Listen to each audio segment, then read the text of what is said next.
بسم الله الرحمن الرحيم إن الحمد لله نحمده تعالى ونستعينه ونستغفره ونعوذ بالله من شرور أنفسنا ومن سيئات أعمالنا من يهده الله فلا مضل له ومن يضلل فلا هادي له وأشهد أن لا إله إلا الله وحده لا شريك له وأشهد أن محمدا عبده ورسوله وبعد. أيها الإخوة والأخوات، السلام عليكم ورحمة الله وبركاته. تبارك الله فيكم وبارك الله في شيخنا الحبيب حفظه الله على ما قاله. Et donc je venais de remercier notre imam, vous remercier aussi à vous par rapport à ce qu'il a dit, parce qu'il est toujours important de rappeler que lorsqu'on arrive à mettre en pratique certaines conférences, certains rappels dans les mosquées, il y a aussi un remerciement qui va donc aux responsables de la mosquée, parce qu'alhamdoulilah, ça montre que une des raisons pour lesquelles on ouvre la maison d'Allah subhanahu wa ta'ala, c'est justement pour se faire des rappels. Et le but même de cette rencontre donc d'aujourd'hui, c'est de voir, subhanallah, quelques conseils prophétiques. Pourquoi? Si le prophète sallallahu alayhi wa sallam, au sujet duquel Allah subhanahu wa ta'ala dit وَمَا أَرْسَلْنَاكَ إِلَّا رَحْمَةً لِلْعَالَمِينَ, c'est juste ou pas? Allah subhanahu wa ta'ala dit que le prophète sallallahu alayhi wa sallam nous a été donc envoyé, c'est lui subhanahu wa ta'ala qui l'a envoyé comme clémence, miséricorde pour nous. C'est une rahma, c'est un bienfait immense. Sallallahu alayhi wa sallam bi abi huwa wa ummi.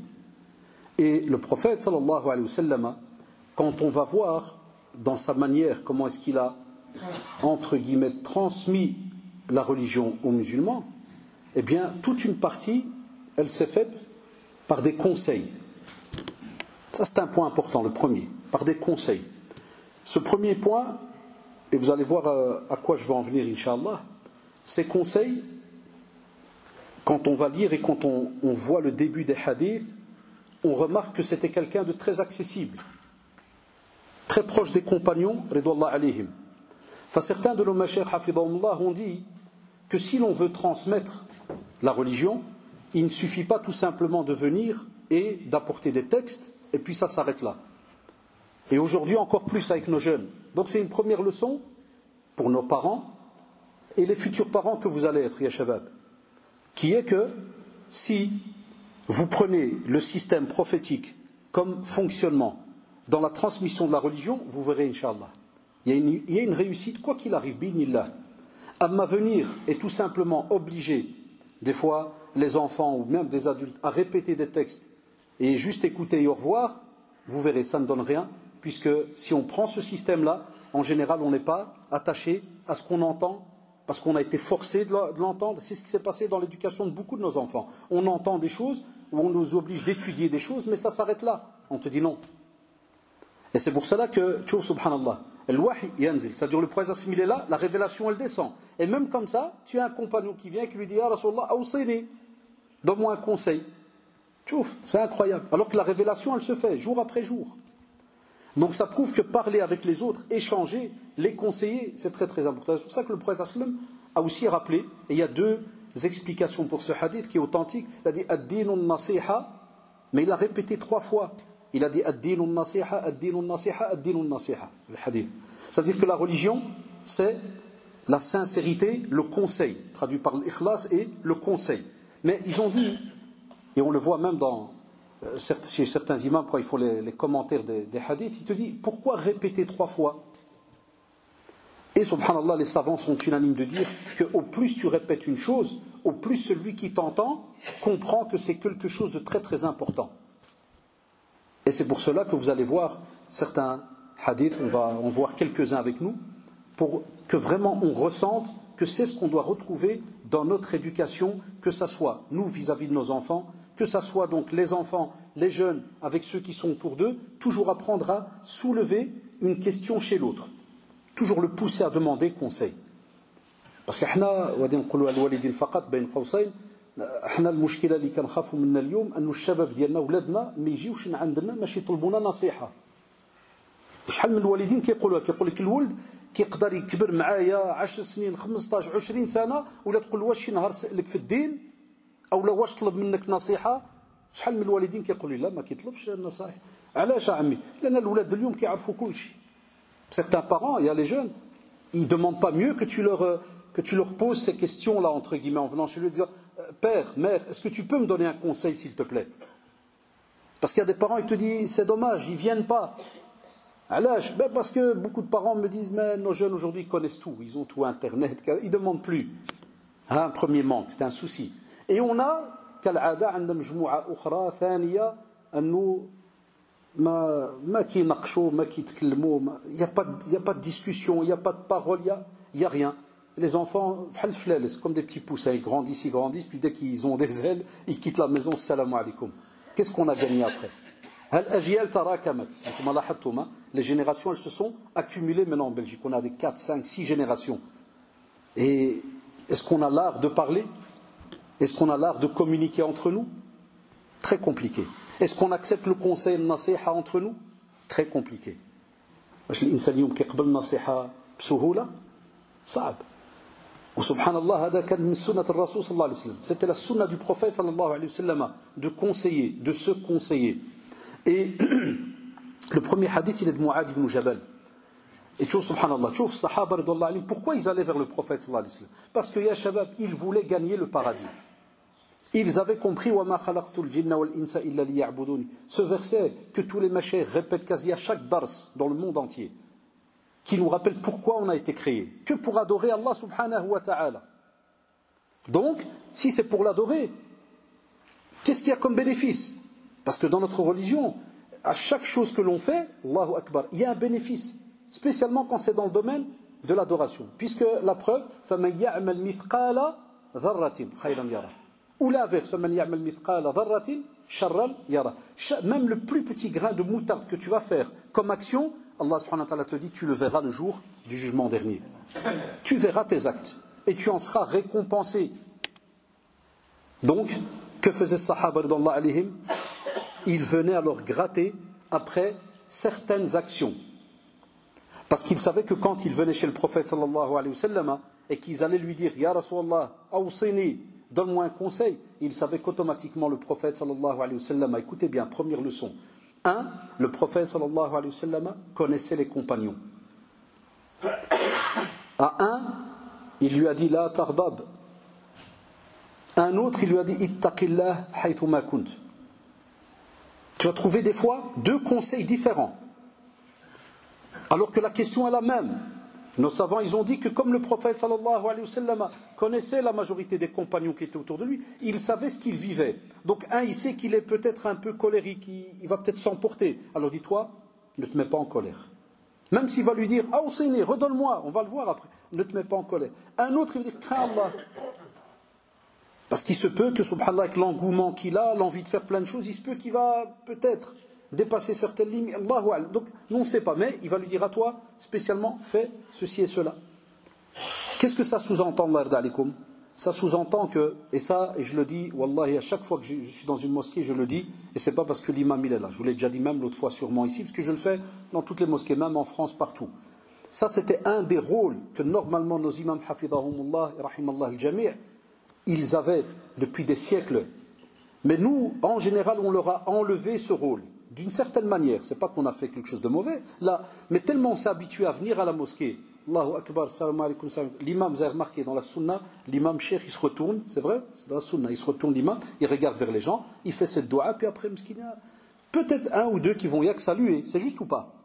Mais les jeunes, est-ce que ça vous arrive après une prière, de venir chez lui et de lui dire, cheikh, أعطيني واحد الكونساي واحد الوصية انصحني conseille-moi.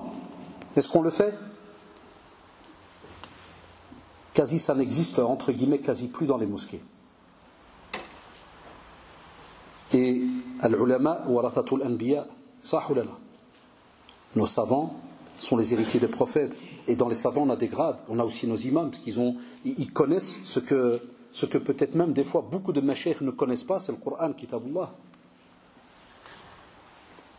Donc, et j'ai aimé cette explication quand un de nos mashayikh qui nous donnait cours à Bruxelles, il dit quand tu as un imam, mashallah, qui connaît le Coran, wallahi, quoi qu'il arrive, il va te sortir un verset. Un exemple, Ya ayyuhalladhina amanu, ittaqullaha zid haqqa tuqatih. Voilà, un conseil. Des fois, quand ils sont sur le minbar, qu'est-ce qu'on entend? Awsikum wa nafsi, zid, bi taqwallah. Quoi qu'il arrive, spécialement nos imams, parce qu'Allah, ils ont le Coran, c'est un disque dur. Ils ont le Coran, les versets, ils connaissent. Et spécialement, si tu viens, tu lui dis, j'ai un souci dans tel domaine. Par exemple, shaitan, kada, directement. Alladhi yuwaswisu, il va te sortir même la plus petite, la plus courte sourate que tu es habitué à lire. Et que des fois, tu oublies qu'elle a un sens immense auprès d'Allah subhanahu wa ta'ala. Donc, Allah da'alikum, le système de nasa'ih, système de conseil, il doit absolument être présent dans nos familles, dans notre éducation. Et ne pas être gêné d'aller vers l'enfant, ne pas être gêné d'aller vers le père, d'aller vers ton frère. Dis-lui, il ne faut pas être gêné. Si tu as besoin d'un conseil, je ne te pardonne pas. Demande-moi, fais-moi. Parce que voilà, on voit Mu'ad ibn Jabal radiallahu anhu, dans un hadith rapporté par l'imam Tabarani, rahimahullah, et authentifié par Sheikh al-Albani, rahimahullah, il vient chez le prophète sallam et lui dit justement, Ya Rasulallah, conseille-moi, awsini, premier conseil. Il va lui donner dans ce hadith 3 conseils. Tu vois, Allahu Akbar. 3 conseils. Et vous allez voir dans d'autres combien de conseils il va lui donner. Il va lui dire la première fois, pratique. Premier conseil, il va dire pratique la taqwa. Mais on pratique la crainte d'Allah subhanahu wa ta'ala. Ya shabab, la crainte d'Allah subhanahu wa ta'ala, avec le comportement, comme a dit sallallahu alayhi wa sallam, c'est la meilleure chose. Je crois qu'on l'a dit la dernière fois que je vous ai rendu visite. C'est la plus belle des choses qu'Allah subhanahu wa ta'ala peut te donner sur cette terre. La crainte d'Allah subhanahu wa ta'ala et husnul khuluq.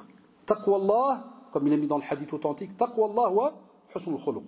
La crainte d'Allah subhanahu wa ta'ala et le bon comportement. La crainte d'Allah subhanahu wa ta'ala, c'est de faire ton possible durant ta vie, de mettre un bouclier entre toi et ce qui pourrait casser, rompre ta relation avec Allah subhanahu wa ta'ala. C'est ce qu'on se bat tout le temps à faire. Voilà, Cheikh Jazaoullah, il a invoqué Allah pour moi. Voilà, j'ai un problème à la jambe qui dure depuis des mois. Des fois, même Shaitan, il vient chez nous, il nous dit... Allez, je paye Liège, je drape presque 100 km, pourquoi? Ça fait rire, tu as raison. Là, je sens. C'est vrai, pourquoi 100? Pourquoi? Si tu veux te faire un petit daf, juste, il y a plein de demandes à Bruxelles. Fais un daf, tu fais qu'à. Maintenant, on sait que les kilomètres, au plus c'est loin, et tu es comme dans un jihad, mashallah, c'est un effort incroyable, et qu'ada, tu fais. Alhamdoulilah, que tu revois tous ces textes devant tes yeux. Ou sinon, les attaques, tous les 5 minutes, il y en a une. Les jeunes adolescents, il y a des attaques ou pas? Tous les jours, Wallah, le cerveau, tous les jours, il turbine. Il y en a qui sourient même. Les trafics, les ceci, les cela, les cadavres, tout ce qui tourne autour de ta vie. Chaque fois, il y a quelque chose qui passe dans la tête. Nos parents aussi avant, et peut-être maintenant un peu moins, mais même maintenant, ils ont encore des petites attaques qui viennent de temps en temps. Subhanallah. Mais, quand on a ceux qui valent la peine et qui sont autour de nous, spécialement les bonnes fréquentations, comprenez maintenant pourquoi tous les hadiths on doit les coller ensemble. Quand tu as une bonne fréquentation, eh bien c'est celui-là qui va venir, qui va te dire ittaqillah. Ittaqillah, parce que c'est la meilleure des choses que quelqu'un peut te dire. Aujourd'hui, si tu dis à un maghrébin, tu dis ittaqillah, c'est devenu comme si c'était une attaque. C'est la meilleure chose qui peut être donnée comme conseil. Crains Allah, c'est juste mets un bouclier, mets un frein. Ne laisse pas le shaitan entrer par-ci, par-là. Ne laisse pas des fois même l'humain. C'est pour ça que vous vous rappelez, min al-jinnati wan nas, on a des gens qui peuvent égarer, qui peuvent être des êtres humains ou Allah du monde des shayatines, et on a des fois des êtres humains qui sont du monde des shayatines. Donc il lui dit, crains Allah autant que tu peux. Autant que tu peux. Ça sous-entend que voilà, on est des êtres humains. Tout fils d'Adam commet des erreurs. Et les meilleurs, c'est ceux qui se repentent. Ya ayyuhalladhina amanu tubu ila Allahi tawbatan nasuha. Allah subhanahu wa ta'ala a interpellé, il a interpellé les croyants, il a dit alladhina amanu. Alors que juste après, il va parler de quoi? D'une action qui est de se repentir. Ça sous-entend que les gens qui font les péchés, ce qui deviennent là, ils restent des croyants. Et Allah les interpelle. Mais il dit nasuha, ça veut dire sincère, avec toujours l'intention de ne pas revenir dans l'erreur. Même si tu vas revenir, alhamdoulilah, tu vas redemander pardon parce que tu étais sincère. Donc c'est pour ça qu'il lui dit autant que tu peux. Ça sous-entend quoi de nouveau? Regardez notre religion, elle est immense.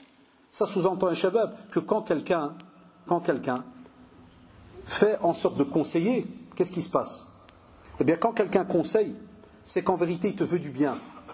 Et si jamais il te veut du bien, c'est parce qu'il sait que le résultat, à la fin, il va être immense. C'est le paradis. Le contraire, c'est Jahannam. Donc quand quelqu'un vient et te dit justement, fais autant que tu peux, c'est parce qu'au moins il te connaît et il sait quelles sont tes limites. Aujourd'hui, on a un petit souci avec certains de nos jeunes, c'est que des fois, quand ils rentrent dans la religion, ils rentrent à 200 à l'heure. Comme ils peuvent sortir à 200 à l'heure de la religion, et on en a déjà vu. Et quand tu leur dis, doucement, fais non mon frère, il ne faut pas perdre son temps. Et kada, et ceci et cela, et la mort. Non, regarde, les compagnons, ils vont à leur aise, ils viennent parler, alors que c'est sahaba, les jeunes, ne vous laissez pas embobiner par n'importe qui. Ça, c'est le prophète qui est en face de lui, et qu'est-ce qu'il lui dit? Autant que tu peux. Subhanallah. Autant que tu peux. Ça sous-entend que chacun d'entre nous, on n'a pas la même manière dans la pratique d'aller soit rapidement, soit ceci. On aura de tout. Même dans nos enfants. On aura un qui va être capable de lire 1 heure de Coran, l'autre peut-être une demi-heure. Eh bien, on remonte le moral à celui-là, on encourage l'autre et ainsi de suite. Hada sallallahu alayhi wa sallam, hada Muhammad sallallahu alayhi wa sallam. Et il lui dit autant que tu peux. C'est pour ça qu'on nous l'a appris. Taqullaha ma mastata'tum. Allahu akbar. Chouf. C'est un ordre. Taqwallah. Donc, ittaqullah. Il n'y a pas à discuter. On doit le craindre, subhanahu wa ta'ala. Mais regarde la rahma d'Allah, subhanahu wa ta'ala. Mastata'tum. D'après vos possibilités. Mais il faut qu'il y ait de l'action. Pas d'excuse de dire, wa kada. Là, bouge. Faites. Aussi, il lui dit de faire le rappel. Al-amr bil ma'rouf, ça veut dire parler de la religion. Tu ordonnes le bien, tu demandes que le blâmable ne soit pas touché, comme on va le voir dans un autre texte. Mais il lui dit, fais le rappel. C'est-à-dire, comme on le fait nous maintenant. Ud'u ila sabili rabbik. Ça parle sur tout ce qui peut mener, subhanallah, à Allah subhanahu wa ta'ala. Parle de cela. Mais de nouveau, et regarde, il va plus loin, le prophète sallallahu alayhi wa sallam lui dit, auprès de chaque pierre, chaque arbre, ça veut dire auprès de tout le monde. Ne sois pas gêné. Mais, virgule, en parlant bien. Deuxièmement, en sachant ce que tu vas raconter. Troisièmement, d'après le contexte, avec comme on dit, des petites limites. Des fois même dans notre da'wa, on peut avoir un frère, une sœur, une mère, un père, un proche, un homme, qui peut-être est loin dans l'égarement. Est-ce que tu vas là de 200 à l'heure avec lui? Vous savez très bien que Shaitan, Allah, il ne demande pas mieux. Chaque fois que tu vas arriver, il va changer de rue. Ou bien il va changer de pièce. Tu dis là, avance au fur et à mesure. Mais c'est pour ça qu'il lui fait comprendre, mais vraiment, là où tu as la possibilité, ou à qui tu as la possibilité de parler, fais ton possible. Et il lui dit, repens-toi de ce que tu as fait comme mal. Mais écoutez bien, le cacher pour le cacher et l'apparent pour l'apparent. Parce qu'on a des choses, subhanallah, que l'on fait dans le domaine des péchés, où c'est entre nous et Allah subhanahu wa ta'ala. C'est juste? Alors on te dit, comme tu l'as fait d'une manière où tu étais mstour, c'est-à-dire où tu étais couvert par Allah subhanahu wa ta'ala, Aoud, lève-toi un jour avant la prière de Subh, une petite demi-heure avant, durant la nuit, pleure, invoque Allah subhanahu wa ta'ala, demande le pardon. Mais regardez la beauté de cette religion. Il lui a dit ça, c'est pour ce qui est caché. Baynaka wa bayna Allah subhanahu wa ta'ala, lakin baynaka wa bayna an-nas. Un exemple, tu viens, tu as parlé sur le dos de quelqu'un. Est-ce que tu crois qu'il suffit juste le soir de dire Ya Allah, tub ali, Ya Allah, firli, Ya Allah, pardonne-moi? Non, on te dit tu dois aller chez la personne et tu dois corriger ce que tu as fait.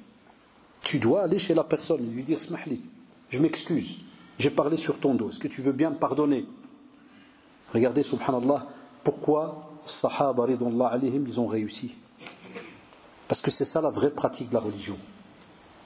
C'est ça le vrai courageux, le vrai homme, la vraie femme, c'est ça, musulman. C'est celui qui, subhanallah, s'il fait quelque chose contre lui, Allah subhanahu wa ta'ala, il se repent entre lui et Allah subhanahu wa ta'ala. Mais s'il a fait quelque chose entre lui et les êtres humains, il demande pardon à Allah subhanahu wa ta'ala, mais il va vers les êtres humains et il demande pardon par rapport à ce qu'il a fait. Aussi, Allah radi'alikum, Abdullah ibn Amr. Vous allez voir différents compagnons. Abdullah ibn Amr, radiallahu anhu, il dit que Mu'ad ibn Jabal, radiallahu anhu. Regardez, subhanallah, c'est le même nom de compagnon, prénom, que celui qu'on a cité juste avant. Ça vous montre quoi? Ça vous montre que, subhanallah, d'office, chez les êtres humains, tu vas voir toujours certaines personnes qui sont beaucoup plus aptes à aller vers la question, à aller vers la recherche de ce qui rapporte du bien ici-bas et dans l'au-delà. Eh bien, il va lui dire justement, Ya Rasulallah, je veux voyager. Il veut voyager. Et lui dit, donne-moi un conseil. Tu vois, subhanallah. هذا ça sous-entend, Allah yarda alikum, إذا كنا إحنا سنيا حقنا تبعين السنة. Normalement, qu'est-ce qu'on fait? On veut par exemple voyager.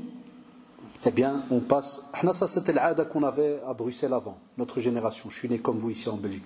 Wallahi, avant de voyager, c'était une sunna ma'al fuqaha dialna. On allait chez le cheikh, on lui embrassait la tête, on lui dit cheikh, demain, on va partir au Maroc.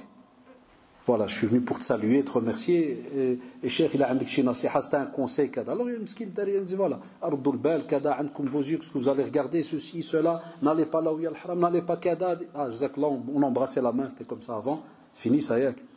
On a embrassé la main du frère ici à Bruxelles. On a embrassé la main. Et puis tu as Allah, c'est Allahu Akbar. C'est comment c'est beau. C'est perdu tout ça.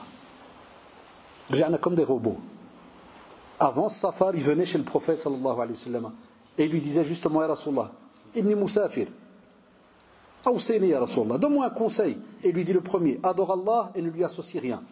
La phrase que vous répétez tout le temps. Shahadu an la ilaha illallah wa shahadu anna Muhammadan Rasulullah. Mais attention, facile à dire. Alors je vais vous donner un simple exemple. Ne rien lui associer. On est maintenant mars. Juillet va arriver très rapidement. Beaucoup vont aller au pays. Il y en a qui n'ont même pas besoin d'aller au pays pour faire ça. Combien vont aller voir ce qu'on appelle Sahara et autres pour des problèmes de mariage, de divorce, combien? Wallahi, toute l'année, et je le disais tout à l'heure à un des frères, toute l'année on retrouve, rien que le Merkez d'Islami, toute l'année on retrouve du sihr. Wallah, déposé, faut se jamais, dans le Merkez, dans les coins, dans nos bureaux d'Ienna, où je travaillais. Et l'imam qui venait, très très tôt avant moi, qui dormait dans le centre, il venait, il ramassait ça. Et je l'ai su que Ramadan, où il a déposé tout sur une table, il nous a dit, quand j'ai vu ça, en plus on a toujours dars avant l'Isha, Tarawih, avant l'Isha, on a toujours un dars, le Merkez en ce temps-là, un petit quart d'heure, 20 minutes, des fois une demi-heure. Et j'ai pas compris pourquoi il est monté avec un sac d'Aldi, là, ou la Lidl, et il a vidé. Quand il a vidé, que du sihr. Il m'a dit, il a dit aux gens, il a dit ça, c'est toute une partie que j'ai trouvée d'Akhal Merkez. Et dit une autre partie, c'est ce que les gens m'ont apporté, qu'ils ont trouvé à la maison, en dessous des lits, en dessous des armoires, caché des fois dans la hotte. Jamais de ta vie tu le retrouves. Pour la chasse au trésor. Cherche 10 ans, tu ne le trouves pas. Toujours le Monseba. Combien de Maghrébins touchent à ça? C'est du shirk, c'est de la mécréance, c'est une Monseba. Comme m'a dit le prophète, celui-là qui va chez un kahan, tu vois, quelqu'un qui, soi-disant, y voit dans le futur. Vous connaissez ce hadith authentique. Ça veut dire qu'il va le croire. Il va l'écouter, il va le croire. Il vient de renier tout ce qui a été révélé au prophète sallallahu alayhi wa sallam. Mais les jeunes, je ne sais pas si vous avez vu une vidéo qui avait tourné dans Facebook il y a quelques années, où tu vois, subhanallah al-adim, il est venu avec une caméra cachée, et il est venu à un kahan, qui chauffe le mustaqbal. Il s'est assis en face de lui, tu vois le futur? Il a dit oui, je vois tout ce qu'il y a dans le futur. Ah, t'es sûr? Il a dit il lui a donné une tarte, wallahi. Il lui a donné une tarte et lui a dit Hadi, shuftiha? Tu as la dars. Adoun Sara, mshim selmina. C'est pas des musulmans, non. Ça, c'était un homme, il voulait juste montrer que ces voyants, c'est que des arnaqueurs, que des voleurs. Donc, Atalou, il lui a donné une tarte, subhanallah, pour du vrai. C'est passé et il lui a dit Had la tarte, tu l'as vue? Si tu étais vraiment un voyant, dès que je serais rentré, tu m'aurais dit toi, sors, à l'âge, tu vas me donner une tarte. Lakin vous savez très bien, al-ghaib, la ya'lamuhu illa Allah. Alors combien de gens, al-ghaib, l'inconnu, shabab, il n'y a qu'Allah qui le sait. Combien de gens vont aller chez des pseudo, entre guillemets, imams, hommes, femmes ou je ne sais quoi, et donner des fois de l'argent pour protéger leur couple, pour que le mari ne part pas, ou l'épouse ne part pas, ou zid. Et bien il va lui donner ce conseil, n'associe rien à Allah subhanahu wa ta'ala, adore-le lui seul. Et il va lui dire aussi, tchouf, il lui a pas dit tout simplement Mu'ad, il lui a pas dit tout simplement Safi, Jazakallah. Ya Rasulallah, je te remercie. Là, il lui dit de nouveau Awsini, Ya Rasulallah. Donne-moi, parce que, Ya Shabab, ce qu'on trouve dans la sirah de beaucoup de compagnons, c'est que eux, souvent, quand ils allaient quitter le prophète sallallahu alayhi wa sallam, ils n'étaient jamais sûrs de est-ce qu'ils allaient le revoir. Alors ils prenaient les conseils. C'est comme nous aujourd'hui, si on veut voyager, est-ce qu'on est sûr qu'on va revenir? Parce que Safar qit'a min al-adab, on sait très bien que le voyage, c'est un des chapitres, une des parties, subhanallah, de ce qu'on appelle comme un genre de châtiment, de douleur, d'épreuve. C'est lourd, le voyage. C'est pas facile, même si avion, ceci, cela. Et donc il lui dit, rajoute-moi, donne-moi, ya Rasulallah, un autre conseil. Il lui dit, si tu fais du mal, eh bien, fais du bien ensuite. Comme on le voit dans un autre hadith, dans les 40 hadiths de l'imam Nawawi rahimahullah, c'est-à-dire tu as fait une mauvaise action, fais toujours suivre la mauvaise par une bonne action. Ya shabab, important d'avoir ça dans votre vie. Ne laissez pas Shaitan vous dire, ah, j'ai commis tel péché, donc je suis un mauvais, je suis un hypocrite, au revoir. Ça c'est une moussiba. Et rappelez-vous, dans les questions-réponses, on a souvent ça. Des gens qui t'envoient des questions en disant « Salam alaikum, voilà, je suis un hypocrite, je crois qu'Allah ne m'aime pas. » Des fois, je leur dis « Marhaba, masha'Allah. » Je dis normalement, après la mort du prophète sallallahu alayhi wa sallam, est-ce qu'il y a eu le wahy encore qui descend? À part chez certaines sectes. Qui dit ça? Amma les Ahl-Sunnah wal Jama'a, il te dit non. Le seul qui a reçu le dernier, la révélation, c'est qui? Muhammad sallallahu alayhi wa sallam. Et j'ai dit, et toi, tu reçois encore des messages. Donc tu as reçu un message d'au-dessus des 7 cieux qui dit que ça fait, toi tu es hypocrite, la personne se réveille un peu. Je dis, ça c'est juste Shaitan Allah qui te fait un genre de waswas. Il vient et t'envoie des petites paroles furtives dans ta poitrine, ton cœur, ta tête pour te dire, t'es foutu. Parce qu'il sait qu'on a le repentir. Et je l'ai dit tout à l'heure dans l'introduction. Et regardez cette belle phrase. Tu fais une mauvaise action, regrette, repens-toi, ne reviens pas à cette action-là. Change d'endroit s'il faut, change de fréquentation, mais fais quand même une bonne action, car comme vous le savez, la bonne action elle efface. Comme maintenant, Shabab, quand vous venez écouter un rappel, quand vous venez prier, Allah yarda alikum, Allah yarda alikum, Allah yarda alikum, ya les jeunes, ne venez pas comme aujourd'hui prier Al-Maghrib ou Al-Isha parce que Al-Haddash il est là. C'est grave. Vous venez parce que vous devez venir, pas parce que je suis là, mais parce que vous devez venir. Si vous comprenez ce que je viens de dire, Wallahi vous êtes gagnant, j'ai juré, Wallahi vous êtes gagnant. Car vous faites les choses pour vous et pour gagner dans l'au-delà, et plaire à Allah subhanahu wa ta'ala. Mais si vous venez seulement parce qu'il y a un tel, il y a un souci là. Dans l'adoration, Wallahi il y a un souci. Eh bien comme vous venez maintenant avec l'intention de faire du bien, tout ce que vous êtes en train de faire, le fait d'écouter, c'est un bien immense. Allez lire les traditions qui vous parlent d'une assemblée qui est réunie dans une mosquée, il y a un hadith authentique là-dessus. Les anges, ils viennent, ils sont autour de nous, ils nous enveloppent.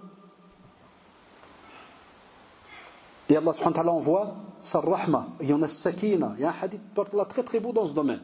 La clémence, la sérénité. Ça, certains maintenant, ça peut arriver que même s'il se déstressait, eh bien maintenant il est assis, tranquille, il écoute, il regarde à son... Ça, c'est un des bienfaits de la mosquée. Et des assemblées où il y a un rappel.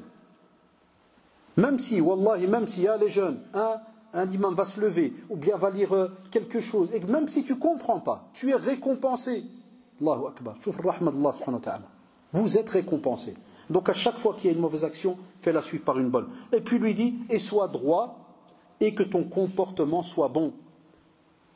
Sois droit, Allah subhanahu wa ta'ala nous l'a ordonné. Qul amantu billahi thumma istaqim. Subhanallah, juste après, reconnaître qu'Allah subhanahu wa ta'ala est ton Seigneur. Qu'est-ce qu'on est censé faire sur terre? L'istiqama, la droiture. Et la droiture, c'est faire son possible durant sa vie à se rattacher à tous les commandements divins et prophétiques. Voilà. Chaque fois que tu as une occasion, t'attacher à une sunna, ceci, cela, tu cours après. Tu essaies de rester droit, tu te corriges. Tu essaies d'aller que vers le bien. Tu essaies d'éviter le mal. Toujours l'istiqama, mashallah. Il y a beaucoup à dire. Il y a tout un dars, toute une conférence là-dessus. Eh bien, lui dit, sois bon, mais que ton comportement, donc sois droit, mais que ton comportement soit bon. Parce qu'il y a certaines personnes, ça peut arriver que, mashallah, il prie, kada et tout, mais dès qu'il parle, il est mauvais. Il insulte, il rabaisse. C'est pas logique. C'est pour cela que, subhanallah, l'istiqama avec l'akhlaq, ça va de pair. C'est important parce que des fois, nous, on a l'impression, juste parce que je prie kada, donc c'est bon, non. La prière, et puis, qu'est-ce qu'il y a à côté? Parce qu'on connaît le hadith, subhanallah, de celui qui est au qiyamah. Rappelez-vous quand le prophète a demandé aux compagnons d'Allah alayhim, qui est le mouflis? C'est qui le mouflis? En général, comme ils connaissent la langue arabe, ils lui ont fait comprendre que c'est comme quelqu'un en français, on dirait aujourd'hui, qui a fait faillite. Alors, ils lui ont dit, c'est celui qui n'a pas de dinar, pas de dirham, il n'a rien. Il leur a dit non. Et le mouflis, le jour du jugement dernier, je prends juste l'idée, il leur a dit, mouflis, le jour du jugement dernier, celui-là qui vient avec beaucoup de hasanat, mais il a frappé un tel, il a insulté un tel, il a pris les biens d'un tel, ceci. Alors on lui prend pour remettre aux autres. Et qu'est-ce qui lui reste? Que des mauvaises actions. et on jette alors les mauvaises sur lui. Tu vois, subhanallah. Donc, les deux vont de pair. Aussi, Abu Dharr al-Ghifari, vous avez donné les questions, en fait, les petits papiers. Donnez les petits papiers. Avant l'Isha, on fera juste, pas comme l'autre fois, on fera, avant la prière de l'Isha, on fera un petit quart d'heure, 20 minutes. Si je sais répondre à 3, 4 questions ou 5, c'est déjà bien, mashallah. Donc, celui qui veut, le frère va se lever. Vous levez juste la main, les sœurs aussi, vous leur donnez quelques papiers. Donc, je répondrai à quelques questions. Parce que le temps, ça est très bien, c'est un peu donc serré. Et Abu Dharr al-Ghifari, radiyallahu anhu, il dit: mon bien-aimé. C'est quand tu as quelqu'un qui est Khalil ou cas, subhanallah, ça veut dire qu'ils avaient un signe d'amour vis-à-vis du prophète sallallahu alayhi wa sallam immense. Enfin, il lui fait comprendre, il dit voilà, il dit mon bien-aimé m'a ordonné 7 conseils. Touf, subhanallah. Donc le Rasul sallallahu alayhi wa sallam, ya shabab, il va prendre de son temps et il va s'asseoir avec Abu Dharr al-Ghifari et il va lui donner combien? 7 conseils. Allah barak. Et tous ces conseils, ils les mettent en pratique. Le premier, il va lui dire, il m'a ordonné d'aimer les pauvres et d'en être proche. Ici, tout ce que des fois je dis à nos jeunes qui m'écoutent, spécialement, je donne un simple exemple, Allah, très rapide. Vous allez faire tous job étudiant, la plupart. Et après, en général, vous partez en vacances. Très souvent, et là je remercie le Walid Indiana Jazaumullah, qu'est-ce qu'il faisait? Quand on allait au pays, jamais il nous laissait montrer qu'on avait de l'argent ou ceci ou cela. Il nous prenait avec des fois un orphelinat ou autre, il dit voilà, donnez fissabillah là.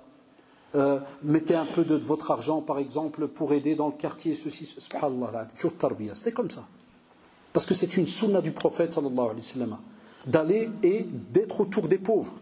On entend que la mosquée fait une récolte, ceci, cela, par exemple, pour les pauvres, que ce soit en Syrie, Birmanie, ceci, cela, ou que vous trouvez ça sur Facebook, et que c'est un site qui est sérieux. Wallah, ya frère, ya les jeunes, même si tu transfères 1 euro, tu sais combien ça vaut auprès d'Allah subhanahu wa ta'ala? Tu peux retrouver le jour du jugement dernier une montagne de hasanat. Pourquoi? Parce que toi, tu as donné 1 euro, parce que c'est tout ce que tu as. C'est comme si tu avais donné ta richesse. Donc ne sous-estime jamais ce que tu vas donner. Et c'est ce que nos parents, jazakumullah, ont fait, j'en avais déjà parlé dans certains tours. Deuxièmement, il lui dit, il m'a ordonné de regarder ceux qui sont en dessous de moi et de ne pas regarder ceux qui sont au-dessus de moi. Allahu Akbar. Ça, c'est une nasiha pour les stressés de la vie, là. Ceux qui regardent toujours chez les autres. Ceux qui n'ont jamais assez.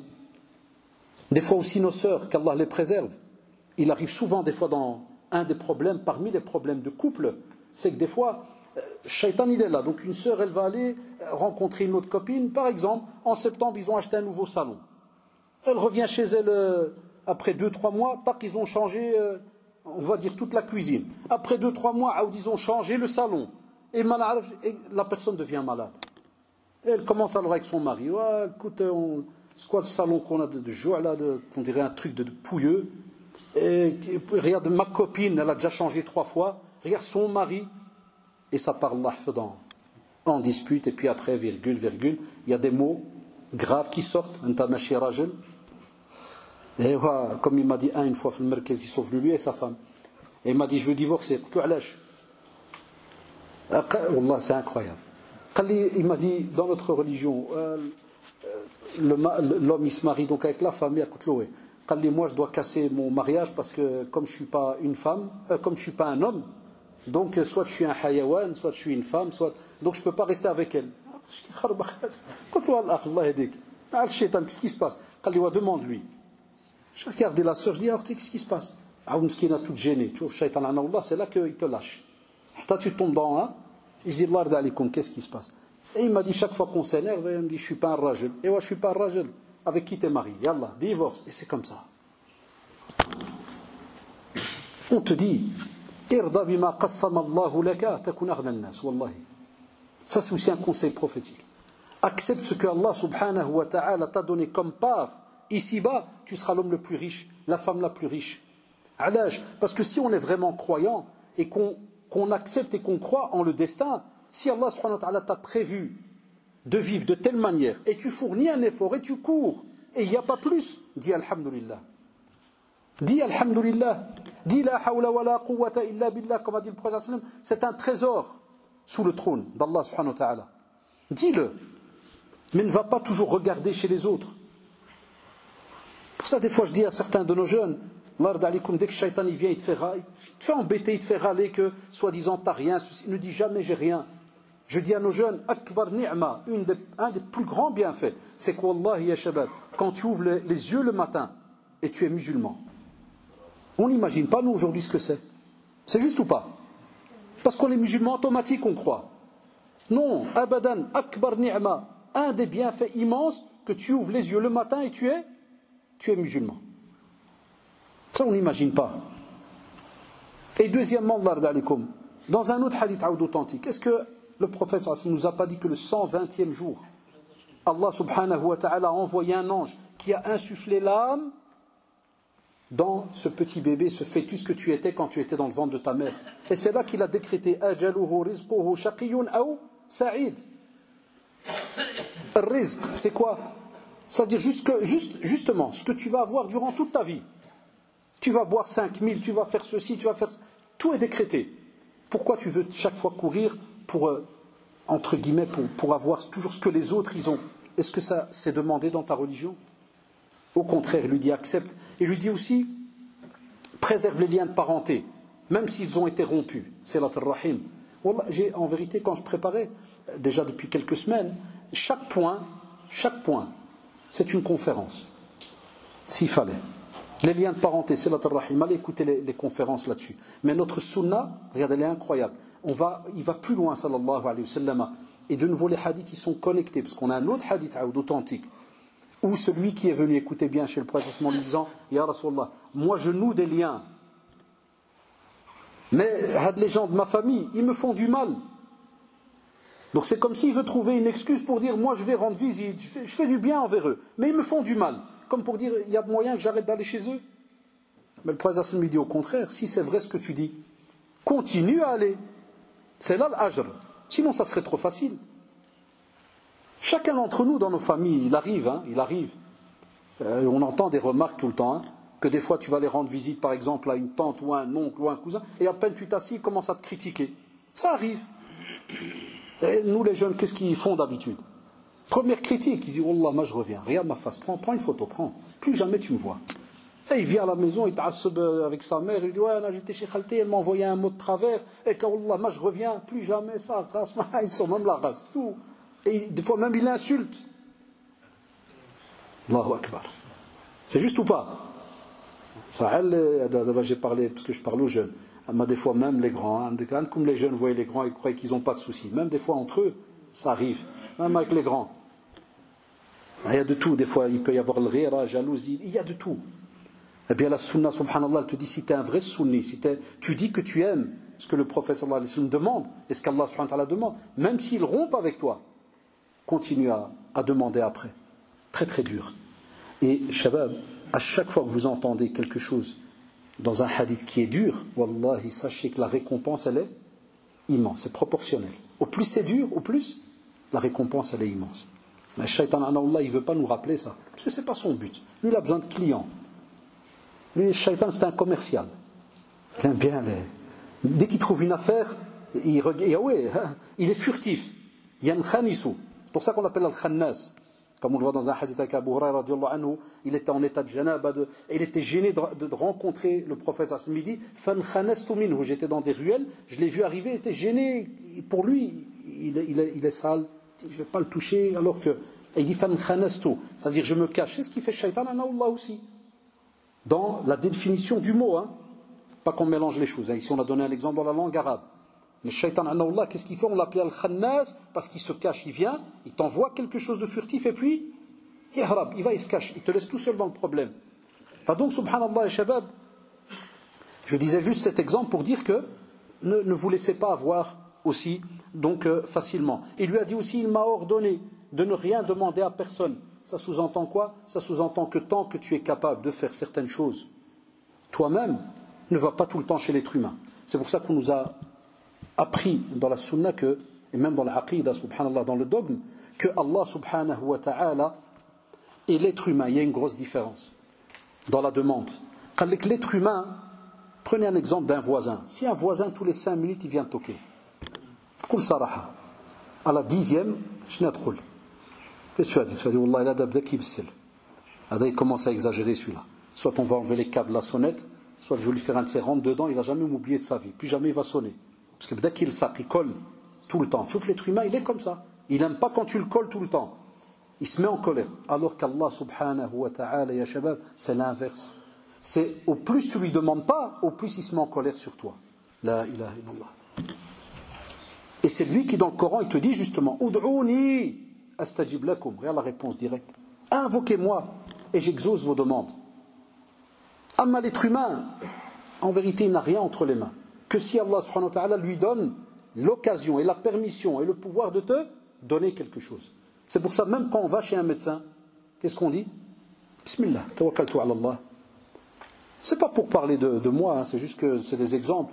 Je disais aux frères tout à l'heure, j'ai un souci à la jambe depuis 4-5 mois maintenant. Wallah illadhi la ilaha illahu.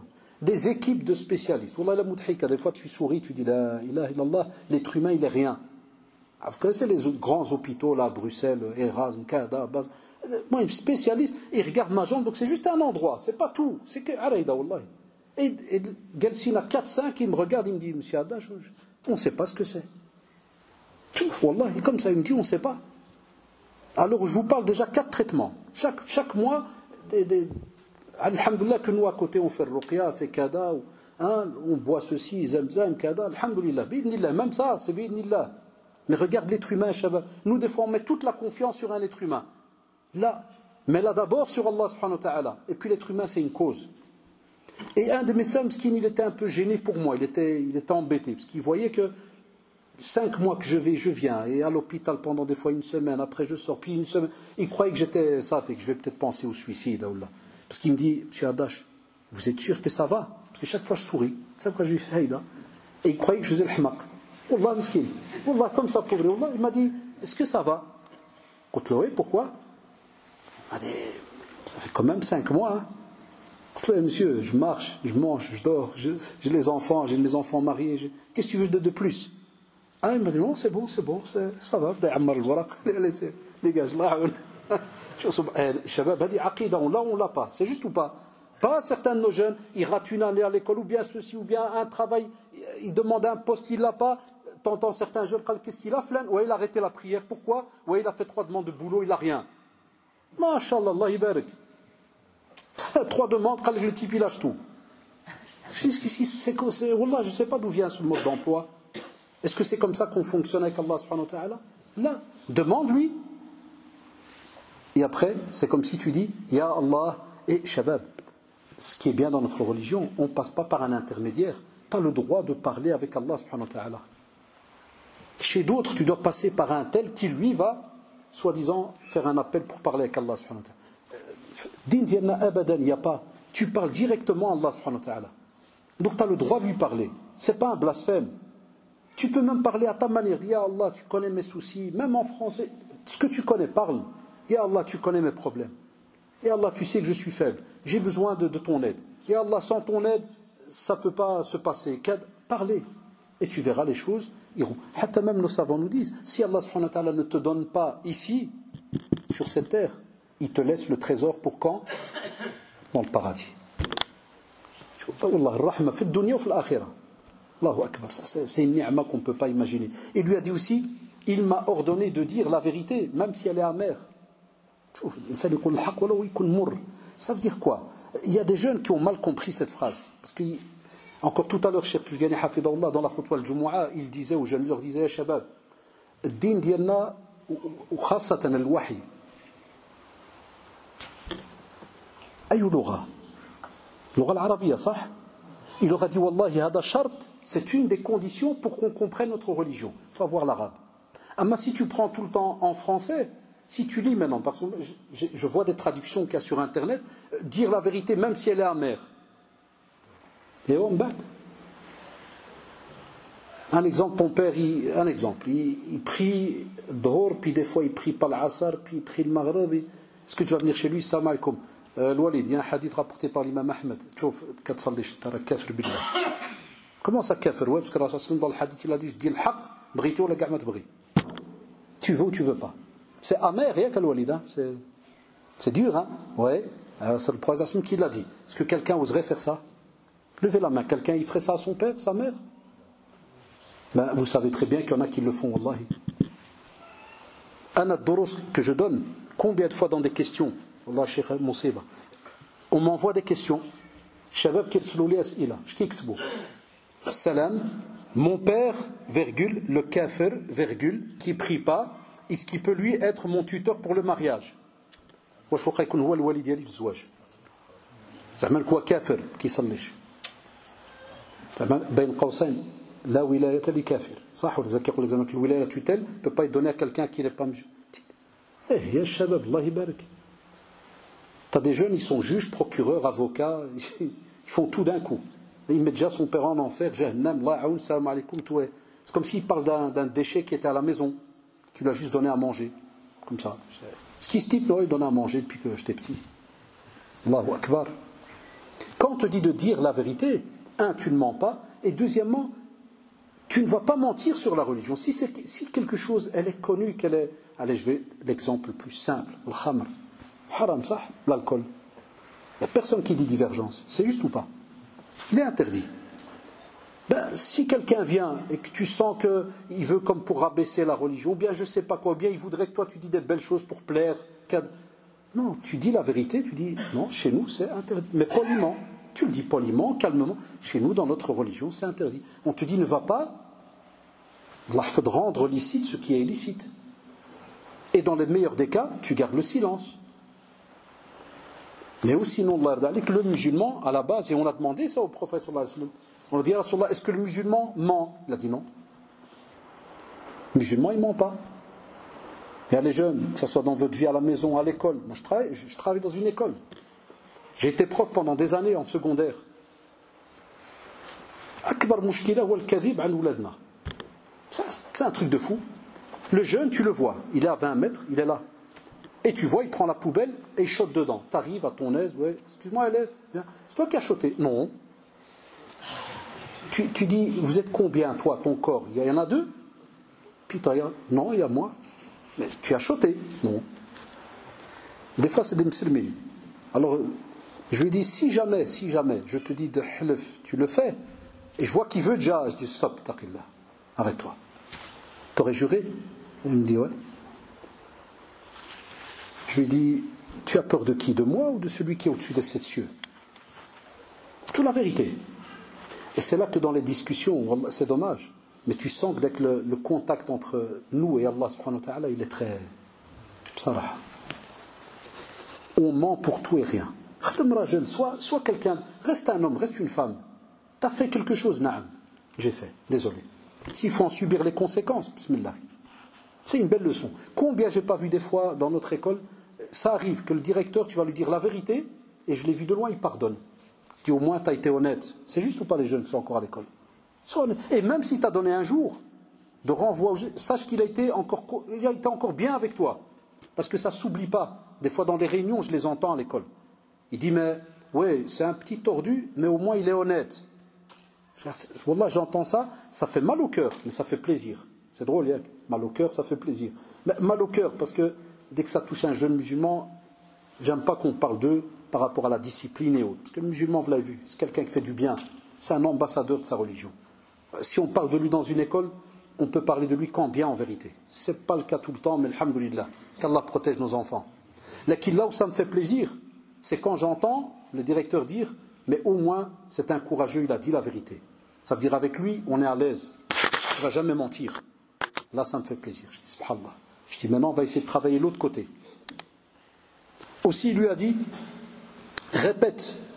C'est pour ça que je vous l'ai dit tout à l'heure. Il lui a dit, répète, la hawla wa la quwwata illa billah. C'est-à-dire qu'il n'y a de puissance et de force qu'en Allah, subhanahu wa ta'ala. Pourquoi? Il lui a dit, parce que c'est un des trésors, parmi les trésors du paradis. Ça, c'est une autre version. Parce qu'il y a celle en dessous du trône et un des trésors parmi les trésors du paradis. On a un petit problème, c'est que des fois nous, quand on dit la hawla wa la quwwata illa billah, ما كنقولوهاش بالنية لأن فهمنا الجملة كنقولوها بالعصب أنه عركي عصبنا شي واحد quand quelqu'un nous énerve عاد on dit la hawla wa la quwwata pas pour dire زعما la hawla wa la quwwata illa billah زعما la hawla wa la quwwata ونجبر نطحنك je vais te rendre kifta s'il faut. C'est plus dans les nerfs. On te dit non, reviens à la vraie définition. Comme pour dire retiens-toi et dis-toi que tout ce qui arrive autour de toi, Wallahi, il ne peut y avoir de changement ou quoi que ce soit que si Allah subhanahu wa ta'ala le décide. Et là, vous allez voir la différence. Ta nervosité, elle part. Elle ne reste pas à l'âge.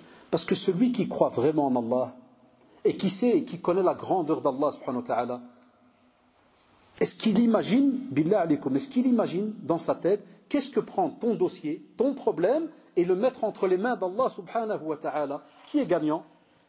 Wallah, tu ne peux être que toi le gagnant. Et nous pas. Nous, on veut aller attaquer par-ci et faire ceci et faire cela, on veut remettre, on veut. On te dit non.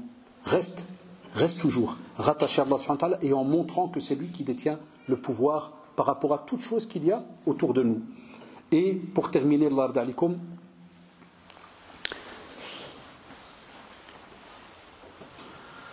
ici, ce hadith-là, c'est pour vous pousser, ya shabab, à aller, vous pouvez ramasser les questions, hein, c'est pour vous pousser à aller vers certaines pratiques religieuses, que c'est dommage que souvent ce sont nos parents qui le font, et des fois beaucoup de jeunes ne s'y attachent pas, ils ne font pas leur possible pour donc s'y attacher.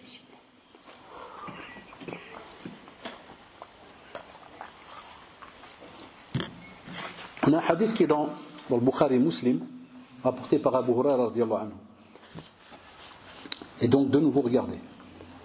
Et Abu Huraira aussi, il a d'autres hadiths où à chaque fois on voit qu'il allait chez le prophète sallallahu alayhi wa sallam pour lui demander conseil. Et il dit, Abu Huraira il dit, mon grand ami, ou de nouveau Khalil, celui qu'il aime, il dit, il m'a recommandé.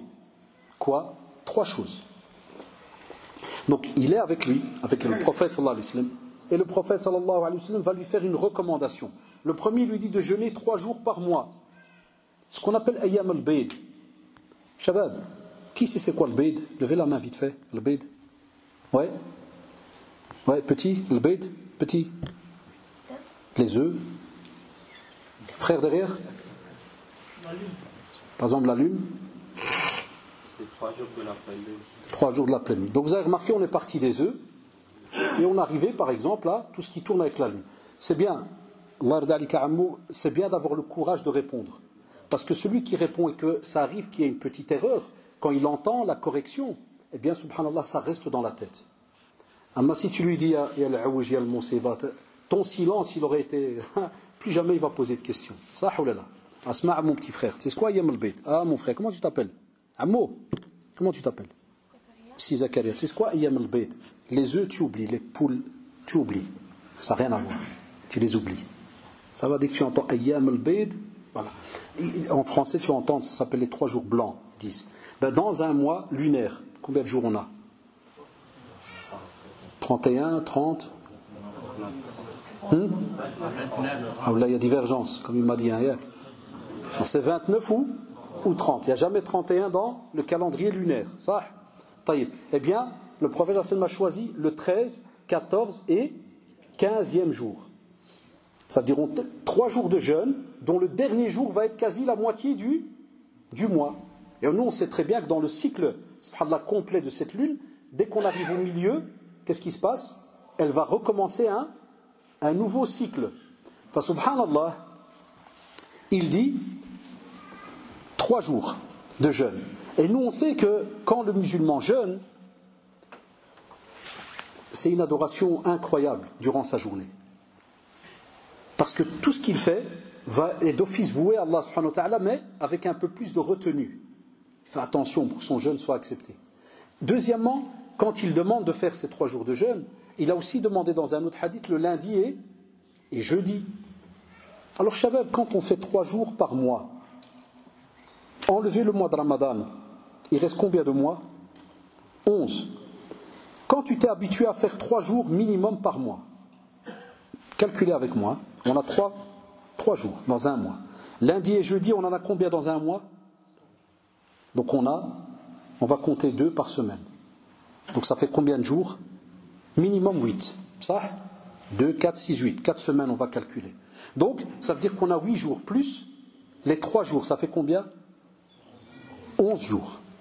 Ça veut dire que quoi qu'il arrive, un sunni, qui fait son possible de rester rattaché à la sunna, chaque mois, il jeûne combien? 11 jours. Shabab. Sans oublier Ashura, Kada.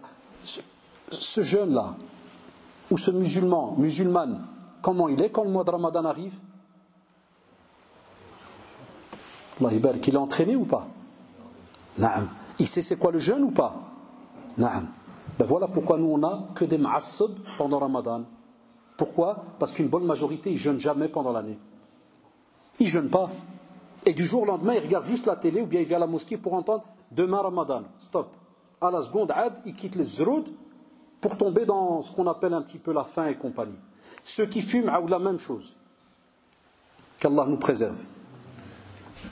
Donc il y a Shabab, il y a les jeunes. S'il lui a dit il y a 1400 ans, alors qu'il parle à un sahabi Jalil, Abu Huraira, al-Sufa, dans l'ibada, kada, ceci, cela, et il lui dit jeûne 3 jours par mois. Allah yarhamkum walidin. Nous on devrait jeûner combien maintenant? Avec tout ce qu'il y a autour de nous? Et bien même comme ça on te dit 3 jours. La sunna ne change pas. Et on te dit rajoute lundi et jeudi. Parce que les actes sont élevés vers qui? Nos actions sont élevées vers Allah subhanahu wa ta'ala. Et le prophète aimait que quand les actions sont levées vers Allah subhanahu wa ta'ala, qu'ils soient dans un état d'adoration aimé par Allah subhanahu wa ta'ala. Est-ce que nous on goûte à ça? Il y a les jeunes. Est-ce qu'on goûte à ça? Est-ce qu'on se met dans notre programme lundi, jeudi, ou bien rien que lundi, on s'entraîne? Est-ce qu'on fait les 13, 14, 15? Dites-moi, est-ce qu'on fait? Est-ce qu'on est au courant qu'il y a un calendrier lunaire, Muharram, Safar, Rabi' al-Awwal, Rabi' al-Thani, ou bien on l'a juste étudié quand on était à l'école arabe, quand on était petit. Muharram, Safar, Rabi' al-Awwal. Après, dès qu'il a 15 ans, tu dis Muharram, il te fait non, c'est pas haram, c'est halal. Non, je parlais du mois de. Ah, excuse-moi, parce que je comprends pas bien l'arabe, Kada. C'est juste, hein? Ouais, je sais, ça fait sourire. Mais c'est la vérité.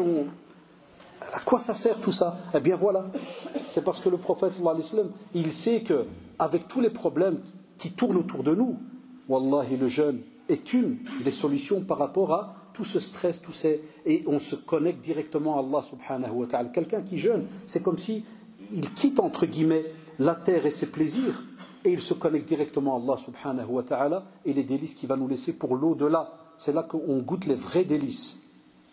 Il lui a dit aussi de faire 2 unités de prière de Duha. Ah, la prière de Duha. La prière de Duha, Shabab, ce sont 2 rak'at. En général aujourd'hui, quand on les accomplit, souvent on voit nos parents, des fois pendant l'année, se lever pour faire donc la prière, en général, des fois 10h30, 11h. Ça veut dire que quand on a un arc, c'est comme si s'il fallait mettre un arc là, par terre, au moment où on monte, on sent qu'il va se préparer à aller au zénith, qui est midi, qui fait l'entrée et qui prépare l'entrée de la prière de Dhuhr. Pour ça, souvent les jeunes, je crois que vous avez remarqué, chez vous à la maison, vos parents, des fois, spécialement le samedi et dimanche, en semaine on est à l'école, mais des fois le samedi et dimanche, on voit le père là se lever vers les 11h, puis il fait 2 rak'at ou bien 4, on peut même faire plusieurs. Et des fois, certains me disent, ça m'arrivait des élèves à l'école, ah, monsieur, mon père, je ne sais pas ce qu'il a, toute la journée il fait que prier. C'est là, le matin il prie, à midi il prie. Parce que des fois on n'est pas habitué. Et deuxièmement, les parents, est-ce qu'ils ont rabbi leur enfant par rapport à ça? À nous, la semaine, ils sont à l'école, ou le samedi, dimanche, quand il est plus ou moins 11h, d'après la période de l'été, l'hiver, comme vous le savez, est-ce que, à ce moment-là, est-ce qu'il va venir et le pousser à lui dire, viens, faites vos ablutions. Ah, là, ça s'appelle les 2 rak'at duha. Le prophète, sallallahu alayhi wa sallam, il a akid. Comme disent les walidines des fois, b'darija salat duha. Ça, ou là. Parce que le prophète, si le prophète a parlé de cela, c'est qu'il y a un bénéfice immense. Allez voir les autres hadiths. Et pour terminer, il a dit, sallallahu alayhi wa sallam, il lui donne comme dernier conseil, puis on passe aux questions, il lui a dit de faire une unité de clôture avant de nous coucher. Allahu Akbar. Minimum, pris 1 rak'a al-witr avant de dormir. Alors s'il fallait demander, parce que moi je suis venu pour parler aux jeunes, comme je le fais partout, comment est-ce qu'on clôture notre soirée? Question tordue. J'ai aussi des enfants. Ils ont aussi la PS. Et ils ont la PSP. Ils ont tous les modèles. Il y en a, et je leur dis à Shabab, je cache rien, alhamdoulilah, il n'y a pas d'honte, je leur dis à les jeunes. Je parle à mes gosses, je leur dis, chouf, tu veux dormir avec un cœur apaisé, et tu veux dormir et que les anges, ils ont noté, mashallah, une des plus belles actions qu'il y a sur terre, as-salat. s'il vous plaît, je leur dis faites moitié-moitié. Jouez, pas de souci. Mais Allah yarda alikum. Comme vous avez donné du courage à rester 3 heures devant, avec une manette, donnez rien que 10 minutes pour, par exemple, shaf' witr. 2 rak'at et vous terminez par une. Puis vous faites des invocations. Vous lisez quelques sourates, comme par exemple Ayat al-Kursi, donc verset et sourate Ayat al-Kursi. Qul a'udhu bi rabbil falaq, qul a'udhu bi rabbin nas, qul Allahu ahad. Pas des petits soucis de santé, surat al-Fatiha, Shafiya, subhanallah, elle aide dans la guérison. Et je dis, vous allez voir, vous allez dormir apaisé. Mais j'ai dit, si tu prends un jeu, donnez-moi un nom de jeu là où il y a de la guerre et tout. Pas Call of Duty, comment ça s'appelle maintenant? Il y a plein de noms. Ouais.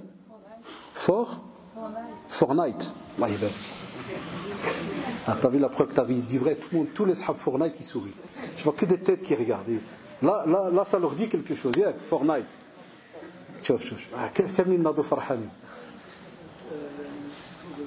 Si jamais la mosquée ici un jour elle dit le mois prochain une soirée à partir de 22h un concours Fortnite avec remise de prix, je crois que vous devez écarter les murs. Je crois que vous aurez ici 500 personnes. Hein? La Fortnite هذا واحد اللعب كيلعبوا به في التلفزيون بلا يطولوا في الحرب. لا بالانجليزيه c'est Fortnite. إما كتبغي تقول لليل أو لا فور qui connaît en anglais Fortnite. C'est fort comment? C'est Fortnite, c'est quoi? Dis à frère. Voilà, N-I, ça veut dire quoi? Fortnite. Quelqu'un sait? Venez le prof d'anglais. On m'a dit qu'il y a un prof d'anglais devant. Il est où le prof d'anglais? Non, il veut même pas se reclamer. C'est toi? Non, il y a un avec lunettes, c'est pas un prof d'anglais, il a dit. Ou bien il nie l'affaire, il dit je connais ni Fortnite ni Fortine. Mais à la kulli hal. Alhamdoulilah qu'il y a khilaf sur Fortnite. Donc ce jeu, par exemple, les jeunes apparemment, vous voyez, ils connaissent. Même notre frère là-bas, il connaît. Jazakallah pour la correction. Il le connaît. Tout le monde, voilà, c'est un jeu. C'est pas la fin du monde, c'est un jeu. Combien d'heures on peut rester? Comme il dit, au moins il est honnête lui.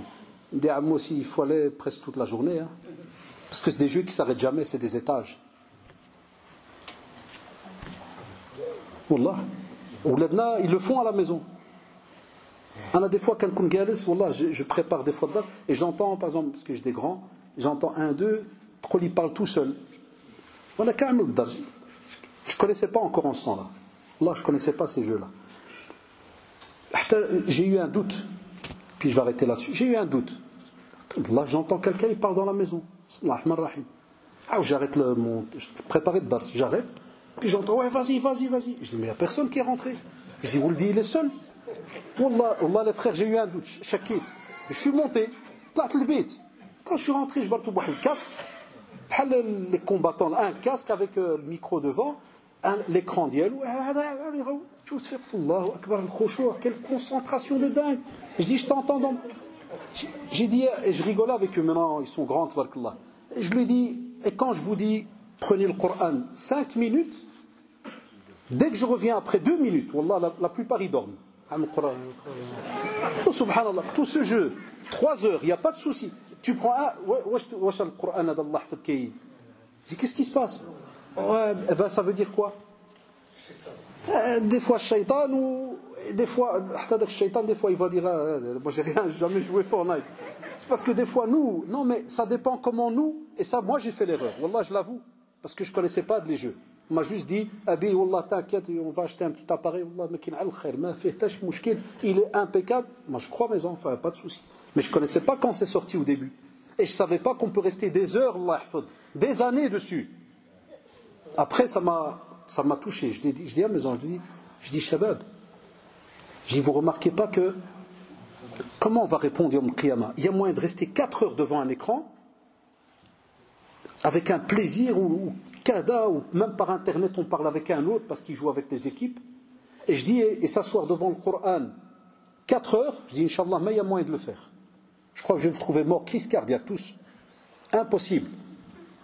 Pourquoi? Là, il faut se poser des questions. C'est là que, subhanallah, j'ai remarqué que ces hadiths-là, ils sont importants à mettre en pratique avec nos enfants depuis qu'ils sont petits. Ajaouldi, je te donne un conseil, s'il te plaît. Fais ça. Si tu veux, je t'aide, viens, on le fait ensemble. Là, on va voir, wallahi, Tu vas voir le résultat. Quand ils vont grandir, ils vont être habitués à être attachés à la sunna du prophète sallallahu alayhi wa sallam. Mais si il a 18, je le vois maintenant, des fois c'est compliqué. Il y a des jeunes, ils ont 18 ans, smahli frère, dans la sunna c'est important de faire. C'est comme si tu lui parles d'un sujet, encore un peu il va dire t'es qui toi, d'où tu viens? Mon père qui est à la maison, il m'a jamais dit, toi tu viens, tu me dis, ça c'est obligé. Et quoi, mon père il n'est pas au courant que c'est obligé? Ma mère elle n'est pas au courant? Ça, j'entendais ces phrases quand j'étais professeur de religion islamique dans les écoles. Ou quand j'expliquais des choses au tableau en disant ça dans notre religion c'est obligé, il faut faire. Allah radalikum. Wallah, c'était un zélé, me dit monsieur, tu parles de niya là, c'est vrai? Je dis naam. Allah me dit à la maison. Donc il y a les jeunes, quand vous nous entendez, vous rapportez tous ces conseils là. C'est parce que ces conseils ont été donnés par le meilleur des conseillers que cette terre a porté, Muhammad sallallahu alayhi wa sallam. Et deuxièmement, on a dit que Muhammad sallallahu alayhi wa sallam, il a été envoyé comme clémence, donc il nous veut du bien. Par celui qui l'a créé, qui est Allah subhanahu wa ta'ala, et qui au-dessus de tout nous veut du bien plus que n'importe qui, même plus que ta mère et ton père. Wallah subhanahu wa ta'ala, qui s'est appelé Ar-Rahman Ar-Rahim. Vous le répétez 17 fois par jour, quand vous lisez la sourate Al-Fatiha, quand vous priez. C'est juste le clément, le très miséricordieux. Donc ça sous-entend quoi? Que si lui, sallallahu alayhi wa sallam, a donné ça à ses compagnons, alors qu'ils étaient dans Manba' al-Wahi, ils étaient dans la révélation avec lui, sallallahu alayhi wa sallam, que penser de nous, qui sont là, présents après 1400 ans? Est-ce qu'on n'a pas aussi besoin de ces conseils? On en a besoin. Donc Allah yazkum bi khair. Essayez d'aller gratter comme ça toutes ces petites actions qui sont aimées. J'ai encore d'autres hadiths, mais ça c'est parce que quand je prépare toujours en plus. Mais ici, c'est juste pour vous montrer la beauté de tous les conseils qu'on a dans notre religion si on arrive à les mettre en pratique. Barakallahu fikum. Et on va voir, Inch'Allah, pendant ce petit quart d'heure vite fait, bidillah, quelques questions.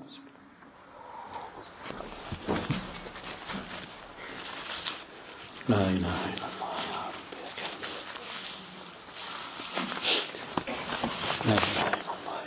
Donc il y a un paquet, c'est les frères, un paquet c'est les sœurs, comme d'habitude. Je vous ai dit, si je sais répondre, je réponds. Quand je ne sais pas, je ne réponds pas.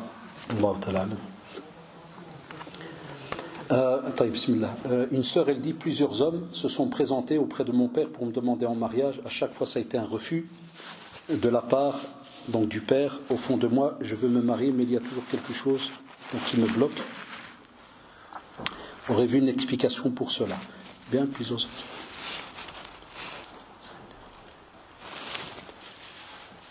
Eh bien, la personne elle a mal écrit ça. Donc, je vous dis toujours, là, d'aller comme écrivez doucement, parce que de la manière dont la sœur a écrit, on a l'impression que c'est le père qui refuse, mais quand tu relis, on a l'impression que c'est elle qui a oublié de mettre un mot. Si on met ce mot, ça veut dire que c'est elle qui refuse. Parce qu'elle dit, à chaque fois, ça a été un refus de part. Point. Donc il manque quelque chose. Au fond de moi, je veux me marier, mais il y a toujours. Moi, j'ai l'impression que c'est elle qui refuse, pas le père. Puisqu'elle dit à la fin, mais il y a toujours quelque chose qui me bloque. Vous auriez vu une explication à cela. Donc on va aller sur le fait que c'est elle qui bloque. Shabab, des fois, on a des musulmans, ça arrive, qui, subhanallah, il peut y avoir deux solutions, deux problèmes.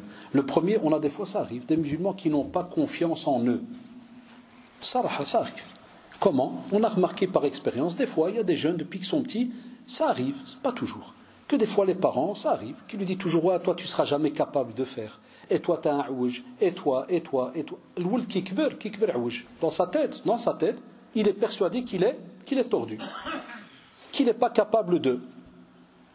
Et ça arrive, ça c'est un groupe de personnes. C'est pour ça la sœur à elle d'écouter et de voir qu'est-ce qui pourrait avoir causé ça. Donc, ils grandissent en entendant toujours des remarques négatives. Et nous, en vérité, on doit chaque fois essayer de chaque enfant, comment est-ce qu'il est. Donc on doit essayer de leur montrer, de leur donner de la confiance en eux. Même si tu as 4-5, moi j'ai 5 enfants, alhamdoulilah, Allah hafid jami' al-awlad, voilà, j'en ai déjà 2 mariés, il reste 3 à la maison, mais c'est 5, subhanallah, 5 caractères différents, 5 fabrications différentes. Allah, ça part du plus qui parle rien, même quand tu lui dis ça va, békhir, Wallah, tu lui déposes quelque chose, kada, on dit lui, békhir, toi. Des fois, je rigole avec lui, je dis Allah yarham yemmak, dis-moi une phrase. Et il rigole, il dit Wallah, j'ai rien à dire. C'est un caractère. Ben, je ne vais pas lui dire là, jamais. Je dis voilà, c'est bien, n'hésite pas si tu as besoin de parler. Mais même ça, ça veut dire que muhim. C'est pas taïb. Deuxièmement, il peut arriver que des fois, certaines sœurs, elles voient un tas de problèmes de divorce à gauche, à droite. Et qu'est-ce qu'elles font? Elles bloquent. C'est-à-dire à quoi ça sert de se marier, parce qu'après il y a quand même des divorces. C'est vrai, j'en parlais avec mon ami qui m'a conduit, et je le vois moi dans mon travail dans la da'wa, les divorces, mon séba. Dans notre communauté, catastrophique. Wallah, vous serez étonnés. Spécialement les jeunes. Se marient lundi, et ils demandent à me voir jeudi.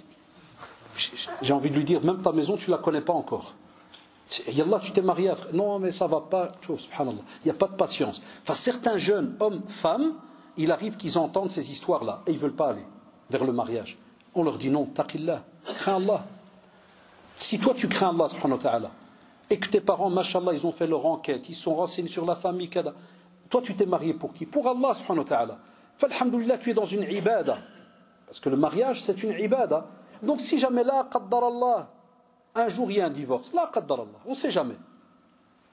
Toi, tu as été sincère pendant les 1 an, 2 ans, 3 ans. Et voilà, la récompense, elle est entre les mains d'Allah subhanahu wa ta'ala. Si ton mari ou ton épouse a été injuste, est-ce que tu crois qu'Allah, 1, il aime les injustes? Non. 2, est-ce qu'Allah subhanahu wa ta'ala, il les laisse comme ça faire n'importe quoi? Là. 3, est-ce qu'Allah subhanahu wa ta'ala ne récompense pas celui qui a subi une injustice? On sait que dans notre religion, on te dit justement, taqu da'wat al-madloum. Faites attention de l'invocation de celui qui a subi une injustice. Regardez quelle belle religion. Donc Allah yarda alik, si tu comprends ce que je viens de dire, donc tu n'as pas à avoir peur. Et troisième chose, je résume, il y a d'autres, mais troisième chose, ça peut arriver, que des fois, il y a l'aïn. Et dans la sunna, l'aïn, ça veut dire des fois, les gens, par la jalousie, avec le regard envieux, ils peuvent te casser. Et Allah sallallahu a dit, l'aïn haq, c'est juste ou pas? L'aïn kaïn. On le voit. Et subhanallah, justement, on en parlait avec le frère qui m'a accueilli, dans la pièce. Je lui ai dit, je dis moi j'ai une voiture, ça prend 10 secondes. Je dis j'ai une voiture, c'était d'une personne, c'était un vieux, il était architecte. Donc Dayman, vous savez les vieux, Dayman il nettoie. Mais beaucoup de gens au quartier, ils ne savent pas que c'est une année 2004. Wallah, elle a une 300 000 compteurs. Pas mahlouka. Mais comme elle brille, Wallah, des fois je m'arrête au feu rouge à Molenbeek, vous connaissez Molenbeek. 80% khutna, nos frères. Et des fois, j'arrête au feu rouge, la fenêtre elle est descendue. Moi, je fais semblant de rien. Et j'entends l'autre, il fait purée, t'as vu les imams, ça paye, hein? Ah, ils ont de l'argent, c'est des blindés à frère. Des fois, le mara, mskina à côté, elle l'entend. Elle me dit, ah Allah, c'est Rachid. Aznalma. Elle rigole, mskina. Je dis, Allah. Elle me dit, soit demain, je vois un cul là, ça ou là, le pont arrière. Wallah, tu entends, Allah, il y a une jalousie des fois chez certains, mon séba. Tu vas pas entendre, masha'Allah, Allah yzid l'eau, Allah. Yashhadillah, une fois je me suis arrêté. Allah habbat complet taqa, qultu al-akh, viens. Non, je dis, Allah al-habab. Qultu awalan, c'est une 2004. Qultu deuxièmement, 300 000, regarde. Ah, ammo, je dis, je t'ai entendu, Allah dit, regarde. Qultu troisièmement, alhamdulillah, qu'elle roule. Qultu, oublie. Non, excuse-moi, c'est sorti. Donc, il y a des filles, des frères, qui des fois, il y a dans la famille des jaloux, des envieux, ou des hasad, Allah qui ja'ala nous, certaines personnes peuvent te tuer par le regard, comme on le sait, et ça s'est passé au temps du prophète, sallallahu alayhi wa sallam, où il a dit aux sahabis, avant de regarder quelque chose, où tu vas être envieux, invoque. Voilà, donc chère sœur, renseigne-toi par rapport à ces 3 situations que j'ai dit, peut-être, mais tout qu'à Allah. Voilà. Et confiance en Allah subhanahu wa ta'ala. Et tu n'auras que ce qu'Allah subhanahu wa ta'ala t'a décrété. Tout cas, Allah y avance-toi dans le mariage, spécialement si ton père, hafidahullah, te dit, tel garçon, mashallah, il est bien, on sait d'où il vient, ceci, cela. Tout cas, Allah, Allah ta'ala. Voilà, jazakallah, un frère ici, alhamdulillah, un frère Zawla, il dit, est-ce que tu veux bien faire un petit rappel à nos jeunes de 13 à 20 ans, s'il vous plaît. Wallah, ce qu'il demande là, vous voyez, je vous ai dit, je suis né ici en Belgique. J'approche 50 ans. Je suis de Belgique. Je n'ai pas étudié en Arabie ou là au Maroc. Toutes mes études religieuses, l'arabe, le Coran, ici en Belgique. Pourquoi? Parce que le walidin diyanna jazahumullah, ils m'ont poussé, même si c'était embêtant, ils nous prenaient tout le temps à la mosquée. Et le frère, justement, regarde ce qu'il dit. Il dit, demande-leur s'il te plaît de venir au moins une fois par semaine pour apprendre le Coran. Billah alaikum, on doit supplier le musulman pour venir apprendre. Il y a les jeunes qui sont là que je vois maintenant. Il n'y a pas 1 heure. Et 7 heures, tu crois que tu fais plaisir aux gars de la mosquée?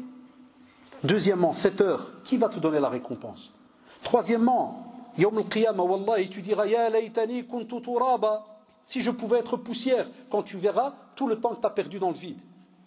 Et il y aura d'autres Ya laytani, la matakhid fulanan. Il y en a même qui vont dire Oh Allah, si j'avais au moins pas pris un tel comme ami. Oh Allah, ça veut dire il m'a mis tout à fait à côté du chemin. Ya Rab, si je ne l'avais pas pris comme ami. Et tout ça, c'est déjà dans le Coran. On te prévient à l'avance. Et toi, tu joues avec le feu, là. Regarde, ils disent on a un souci avec ça, surtout après l'âge de 13-14 ans, après l'école primaire. C'est normal, ils deviennent tous savants. À 15 ans, ils ont la science. Non. Moi, je dis aux jeunes, à 15 ans, tu vas commencer petit à petit à récolter ce que tu as appris quand tu as commencé l'école arabe en étant petit. Ton cerveau, maintenant, il a plein de mots, ceci, cela. T'ouvres les yeux, comme j'ai dit tout à l'heure. Nos machères, ils n'arrêtent pas de demander à nos jeunes de revenir vers la langue arabe pour qu'ils comprennent la religion. Et qu'ils n'aillent pas prendre la religion d'Internet ou en français. Ce que je vous donne maintenant, c'est que le sens. Une fois, j'avais pas le choix, je devais remplacer un professeur pour donner ulum al-hadith, mais en français. Mustalah, billah alik. Le hadith al-mu'allaq, le hadith suspendu. Et c'est comme ça dans les livres, tu n'as pas le choix. C'est beau, le hadith al-mu'allaq. Et quand j'ai remplacé le frère, j'étais gêné. J'ai dit aux élèves, j'ai dit Allah, on a rendu cette science, elle a perdu de son sens. On n'a pas de hadith suspendu. Ou un hadith avec un trou, ou bien tu l'appelles comme tu... Non. C'est en arabe. Donc, Allah d'alikum, ya les jeunes, s'il vous plaît, s'il vous plaît, s'il vous plaît. On est passé par là. C'est un bénéfice immense. Et tu seras fier plus tard de l'apprendre à tes enfants, de discuter avec eux. Faites-le, s'il vous plaît. Et vous avez beaucoup d'heures. Comme dit le frère, 1 heure, c'est quoi dans ta vie? 1 heure. Allah d'alikum, c'est important. Aussi...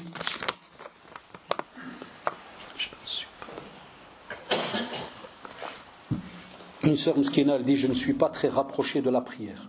Comment y remédier? Faites des doigts pour moi. Qu'Allah te protège, ya ukhti al-karima. Lakin, je te pousserai, j'ai fait une conférence, elle est, je crois, sur YouTube. Ça s'appelle Prie avant qu'on prie sur toi. Maintenant, le temps il presse, si je devais te donner tout, te dis, tu vas sur YouTube ce soir, quand tu rentres, tu vas la trouver. Prie avant qu'on prie sur toi. Et j'ai fait toute une conférence, je l'ai même donné, fils Abillah, des jeunes l'ont gravé pour donner dans les prisons, partout, un peu partout, pour montrer l'importance de la prière. Wallah, ici les jeunes ils me comprennent. Voyez un téléphone, Shabab, des jeunes, un téléphone sans code ni rien. Est-ce que c'est un téléphone qui est sûr? Vous allez me dire non. Une carte de GSM sans code PIN, est-ce qu'elle fonctionne? Non, il faut mettre un code. Toujours il te donne un code PIN. Il te donne même un PUC. Si jamais le code PIN tu l'as rentré 3 fois erroné. Ça, tout ça pour te sauver.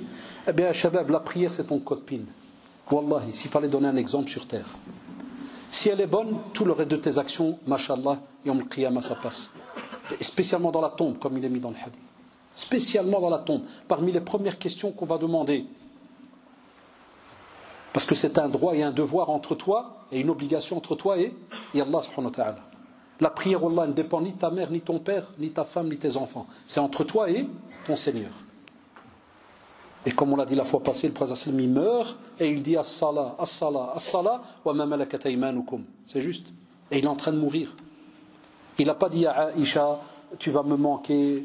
Et on a passé une belle vie ensemble parce qu'il aimait beaucoup. Je vous l'ai déjà dit l'autre fois, il aimait beaucoup Aïcha radiyallahu anha. Lakin qu'est-ce qu'il disait sallallahu alayhi wa sallam? Il pensait à nous. Il disait as-salah, as-salah, as-salah. Et si vous avez compris le dars d'aujourd'hui, combien de fois il a répété? 3 fois. Qu'est-ce qu'on a dit dans l'introduction? Ça veut dire que c'est important ou pas? On a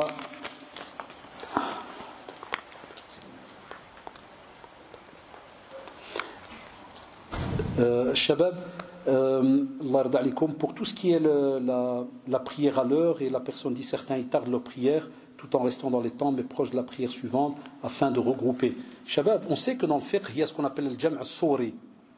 Je crois qu'on avait une question la fois passée, sinon. Hein. Moi, comme chaque semaine, j'ai le dars, des fois, je ne sais plus où je l'ai. On a dans le fiqh, on a le jam' al-sawri. Ça veut dire que des fois, et c'est ce qu'on appelle des fois, entre guillemets, des cas de force majeure qui arrivent. C'est que des fois, si tu es bloqué, comme à l'école, ceci, cela, travail, tu vas approcher de l'heure de l'maghrib, un point où, de l'heure de l'asr, un point où quand tu termines peut-être 10 secondes après, tu as l'asr qui commence. Donc pourquoi on dit al-jam' as-sawri? Ça veut dire que c'est comme si tu as une image que la personne a regroupée, mais en vérité elle n'a pas regroupé. Elle a prié dhuhr encore dans ce qu'on appelle son temps, et il va prier l'asr dans son heure. Mais est-ce que c'était ça la sunna du prophète? Ça veut dire qu'il faisait ça tous les jours? Inna as-salata kanat 'ala al-mu'minina kitaban mawquta. Donc normalement la prière a été décrétée pour chacun d'entre nous à des heures bien précises. Mais alhamdoulilah, Jibril alayhi salam, comme on le voit dans les hadiths authentiques, il est venu pour montrer le début de l'heure et la fin de l'heure. Pour ceux qui ont un souci, ceci, cela. Mais que ça devienne une habitude chez certains de tout le temps retarder dans le vide. De peur même qu'ils tombent dans le verset. Waylun lil musallin alladhina hum an salatihim sahun. Regardez, même ceux qui prient, il va arriver qu'il se peut qu'Yawm al-Qiyamah, ils reçoivent le châtiment d'Allah subhanahu wa ta'ala. Pourquoi? Parce qu'ils jouent un peu avec leur prière. Ils délaissent, ils oublient, ils retardent, ils font. Donc, Allah d'alikum, une belle éducation par rapport à notre prière, c'est qu'on fait son possible. Les hommes spécialement, les jeunes spécialement, quand vous n'avez pas l'école ou bien le travail à la mosquée. Et les femmes, elles ne sont pas obligées. Si elles veulent, machallah, elles viennent, mais ça dépend si c'est ouvert ou pas. Mais sinon, Allah d'alikum, quand c'est l'heure, il n'y a rien qui te bloque, tu te lèves, tu pries. Allah ta'ala, ça c'est ce qu'on vous demande.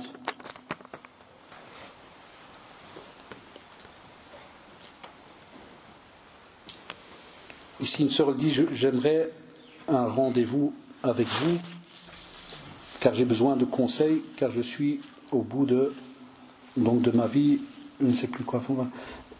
Shabab, vraiment désolé. Les sœurs, moi, que ce soit sœur ou frère, déjà, côté sœur, je ne reçois jamais personne seul, ni je discute avec au téléphone. Désolé, c'est une habitude, c'est comme ça. Il y a le centre islamique, il y a encore des frères sérieux, ils sont là, qui sont encore là pour le temps que le centre reste encore ouvert. Donc en journée, c'est le 02 735 21 73. Ça, c'est un conseil que je vous donne. Vous pouvez demander après le professeur Omar Farid, le licencié de l'université de Médine, par exemple. Là. Donc, faites ce pas-là, parce que là, au moins, voilà, c'est un centre officiel. Moi, je ne discute pas de GSM, ou je prends le GSM de quelqu'un, ou là, je ne le fais jamais, Allah yarda alikum. Et, chère sœur, tout ce que je peux te dire, Allah yarda alik, le fait que tu as écrit ça, eh bien, s'il te plaît, tu as entendu le dars, la conférence là, et tu as entendu combien de bienfaits Allah subhanahu wa ta'ala nous a donné. Et tu m'as entendu dire au début du dars qu'un des plus grands bienfaits, c'est que chaque matin tu ouvres les yeux, ya ukhti, et tu es musulmane. Ya shabab, ya les jeunes, Allah yarhamkum walidin. Akbar ni'ma, c'est d'être musulman. Wallah, oublie l'argent et tout le reste. Uqsim lakum yaminan, tfta' aynak fi sabah wa anta muslim. Wallah la ni'ma la ya'lamu illa Allah. C'est immense. Nous, on ne goûte plus à ça.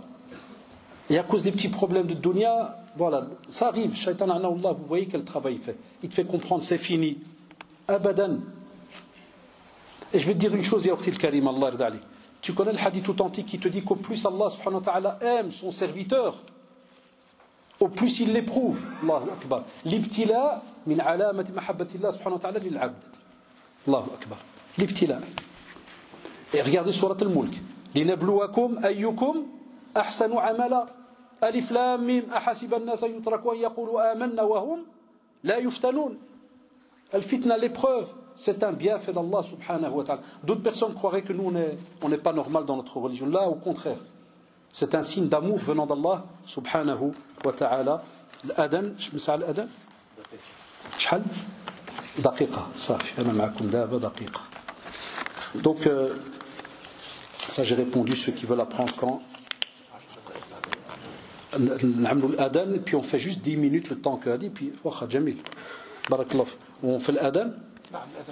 L'adhan, Allah yarhamkum walidin. Shabab, après l'adhan, on reprend. Barakallah fikum. Ya Allah.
أشهد أن محمدا رسول الله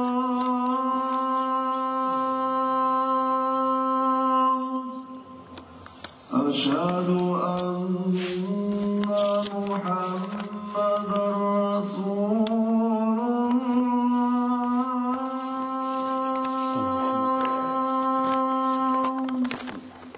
حي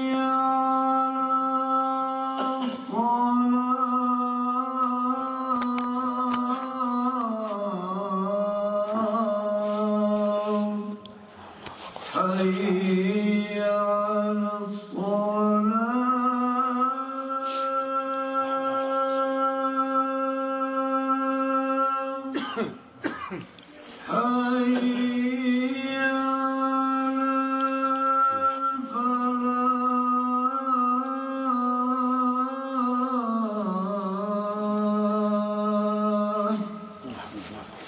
حي حي على الفلاح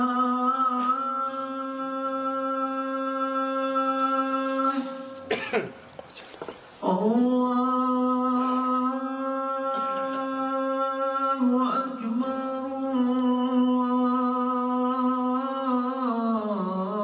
الله أكبر لا إله إلا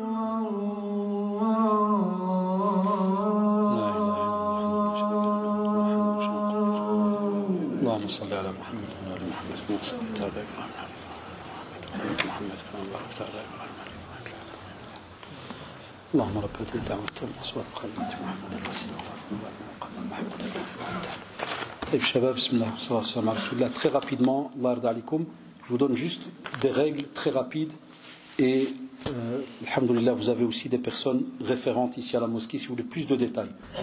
Ici une personne dit par rapport à l'héritage quand la mère donne aux 3 frères mais pas aux 2 sœurs. Hada c'est un dhulm, c'est une injustice. À la base, l'héritage comme disent nos mashayikh, hada haqqullah, c'est Allah subhanahu wa ta'ala qui a le droit et qui a eu le droit et qui ce droit-là il va rester jusqu'à la fin des temps parce qu'il est dans le Coran. C'est lui qui a décidé subhanahu wa ta'ala qui reçoit. Et on a même le hadith subhanallah de Nu'man ibn Bashir. Imaginez Shabab, Nu'man ibn Bashir radiyallahu anhu, il dit qu'il était venu avec son père et son autre frère chez le prophète sallallahu alayhi wa sallam avec son père. Donc il y a le père de Nu'man Bashir et puis on a son frère et le père vient parce qu'il veut prendre le prophète sallallahu alayhi wa sallam comme témoin qui va donner quelque chose à son fils. Et en résumé, le prophète sallallahu alayhi wa sallam, c'est ce qu'il lui a demandé. Est-ce que tu as donné la même chose à l'autre? Subhanallah. Est-ce que tu as donné la même chose à l'autre? Il a dit non. Et je ne peux pas être témoin de ça. Et nos machers, jazaoumullah, et encore il n'y a même pas quelques jours, dans une autre mosquée, donc je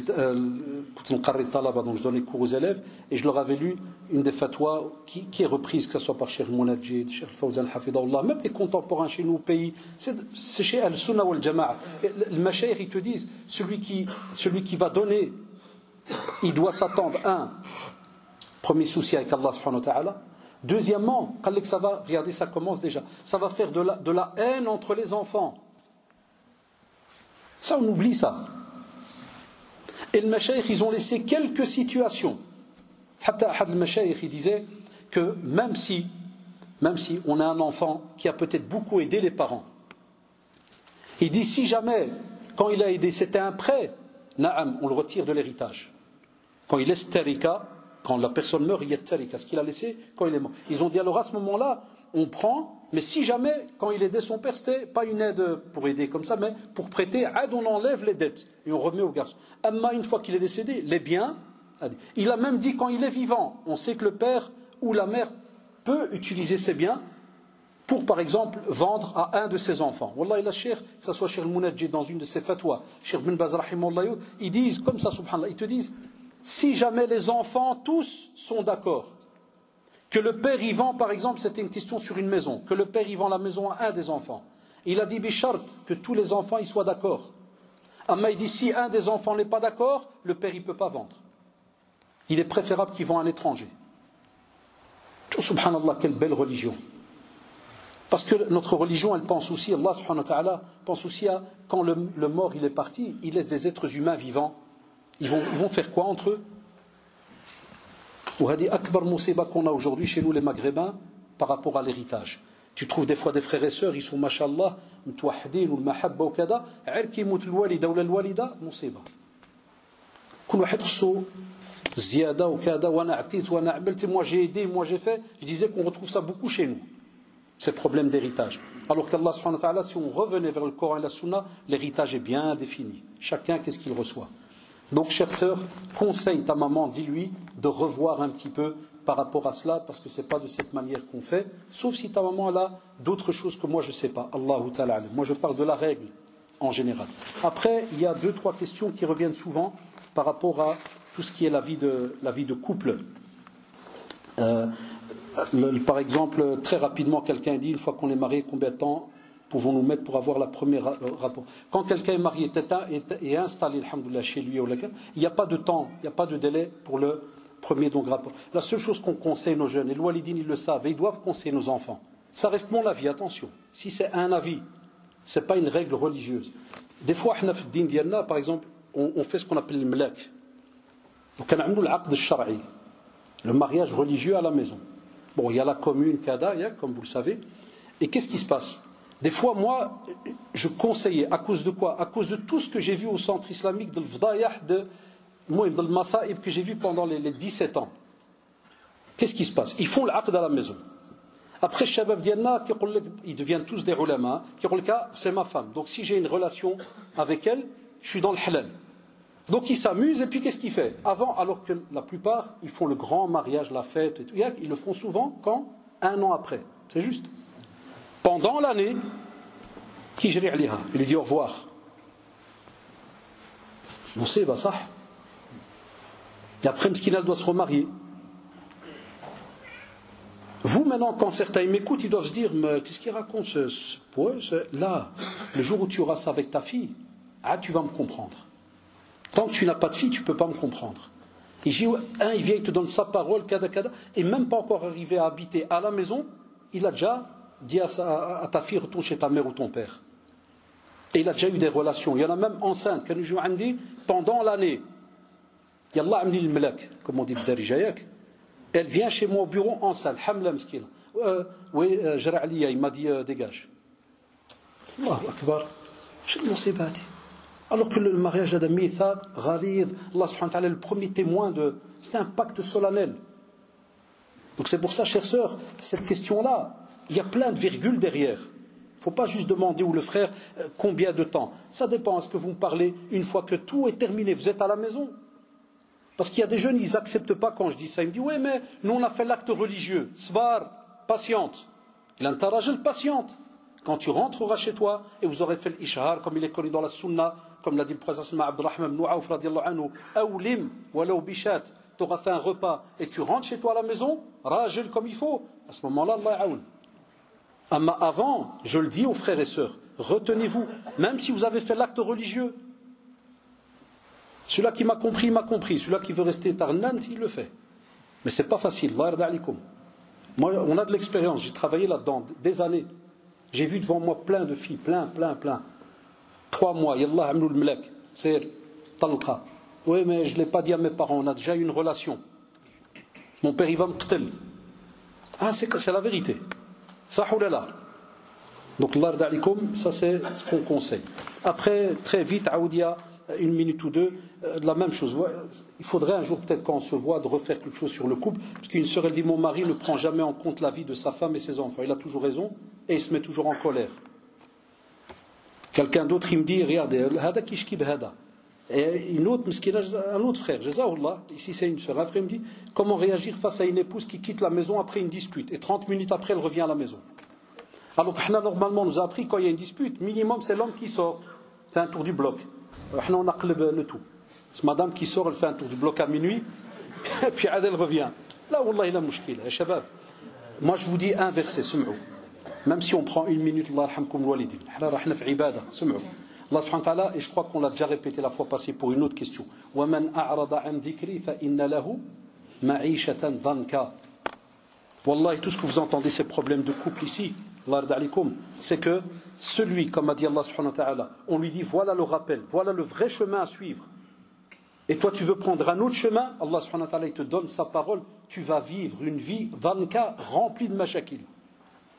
Amma ila kan zawj ittaqillah ou zawja ittaqillah, billah alikum, même s'il y a, par exemple pour la première, ton épouse elle donne un avis. Si l'épouse elle craint Allah subhanahu wa ta'ala et que l'époux lui dit tchouf jazakillah pour ton avis et tout, mais voilà moi c'est moi qui va payer kada, s'il te plaît je préfère ça. Zawja saliha, qu'est-ce qu'elle fait? Ça fait Allah yarda alik, jazakallah. On va plus loin. Il a du cerveau, il est intelligent. Si sa femme lui a donné un avis et que cet avis vaut la peine, est-ce que le Rasoul sallallahu alayhi wa sallam, il n'a pas écouté lorsqu'il était fait le hajj, son seul hajj qu'il a fait, et il devait raser les cheveux, et il l'a fait, et puis il voit sahaba, personne ne bouge. Et son épouse lui a dit, ah Rasulullah, commence, ils vont te suivre. Il aurait pu lui dire, c'est pas tes affaires, ça, c'est moi le prophète. Il a écouté. Chez nous les musulmans, on n'a pas ce problème-là. Le rajul, il écoute nasiha al-mara, le mara écoute nasiha l'homme, il écoute le conseil de sa femme, la femme. Pourquoi? Parce que Allah subhanahu wa ta'ala il a dit وَجَعَلَ بَيْنَكُمْ زِدْ مَوَدَّةً وَرَحْمَةً. Donc celui qui met vraiment ça en pratique, est-ce que sa femme ça va être un ennemi pour lui? Est-ce que le mari va être un ennemi pour sa femme? Jamais de la vie, puisqu'ils ont le mawadda ou le rahma entre eux. Donc Allah yarda alikum, si vous voulez la fois prochaine quand on se voit, on pourra peut-être avec les frères faire quelque chose par rapport à tout ce qui est les conflits conjugaux, pour un peu voir et inviter tous nos jeunes couples, parce que c'est vrai que c'est un fléau, c'est un gros problème, mais il y a toujours des solutions, bidnillah. Allahumma arina al-haqqa haqqan warzuqna tiba'ah, Allahumma arina al-haqqa haqqan warzuqna tiba'ah, wa arina al-batila batilan warzuqna ijtinabah, wa arina al-batila batilan warzuqna ijtinabah. Allahumma waffiqna lima tuhibbuhu wa tardah. اللهم وفقنا لما تحب وترضاه سبحانك اللهم وبحمدك نشهد أن لا إله إلا أنت أستغفرك وأتوب إليك سبحان ربك رب العزة عما يصفون وسلام على المرسلين والحمد لله رب العالمين وسامحوا لنا بارك الله فيكم.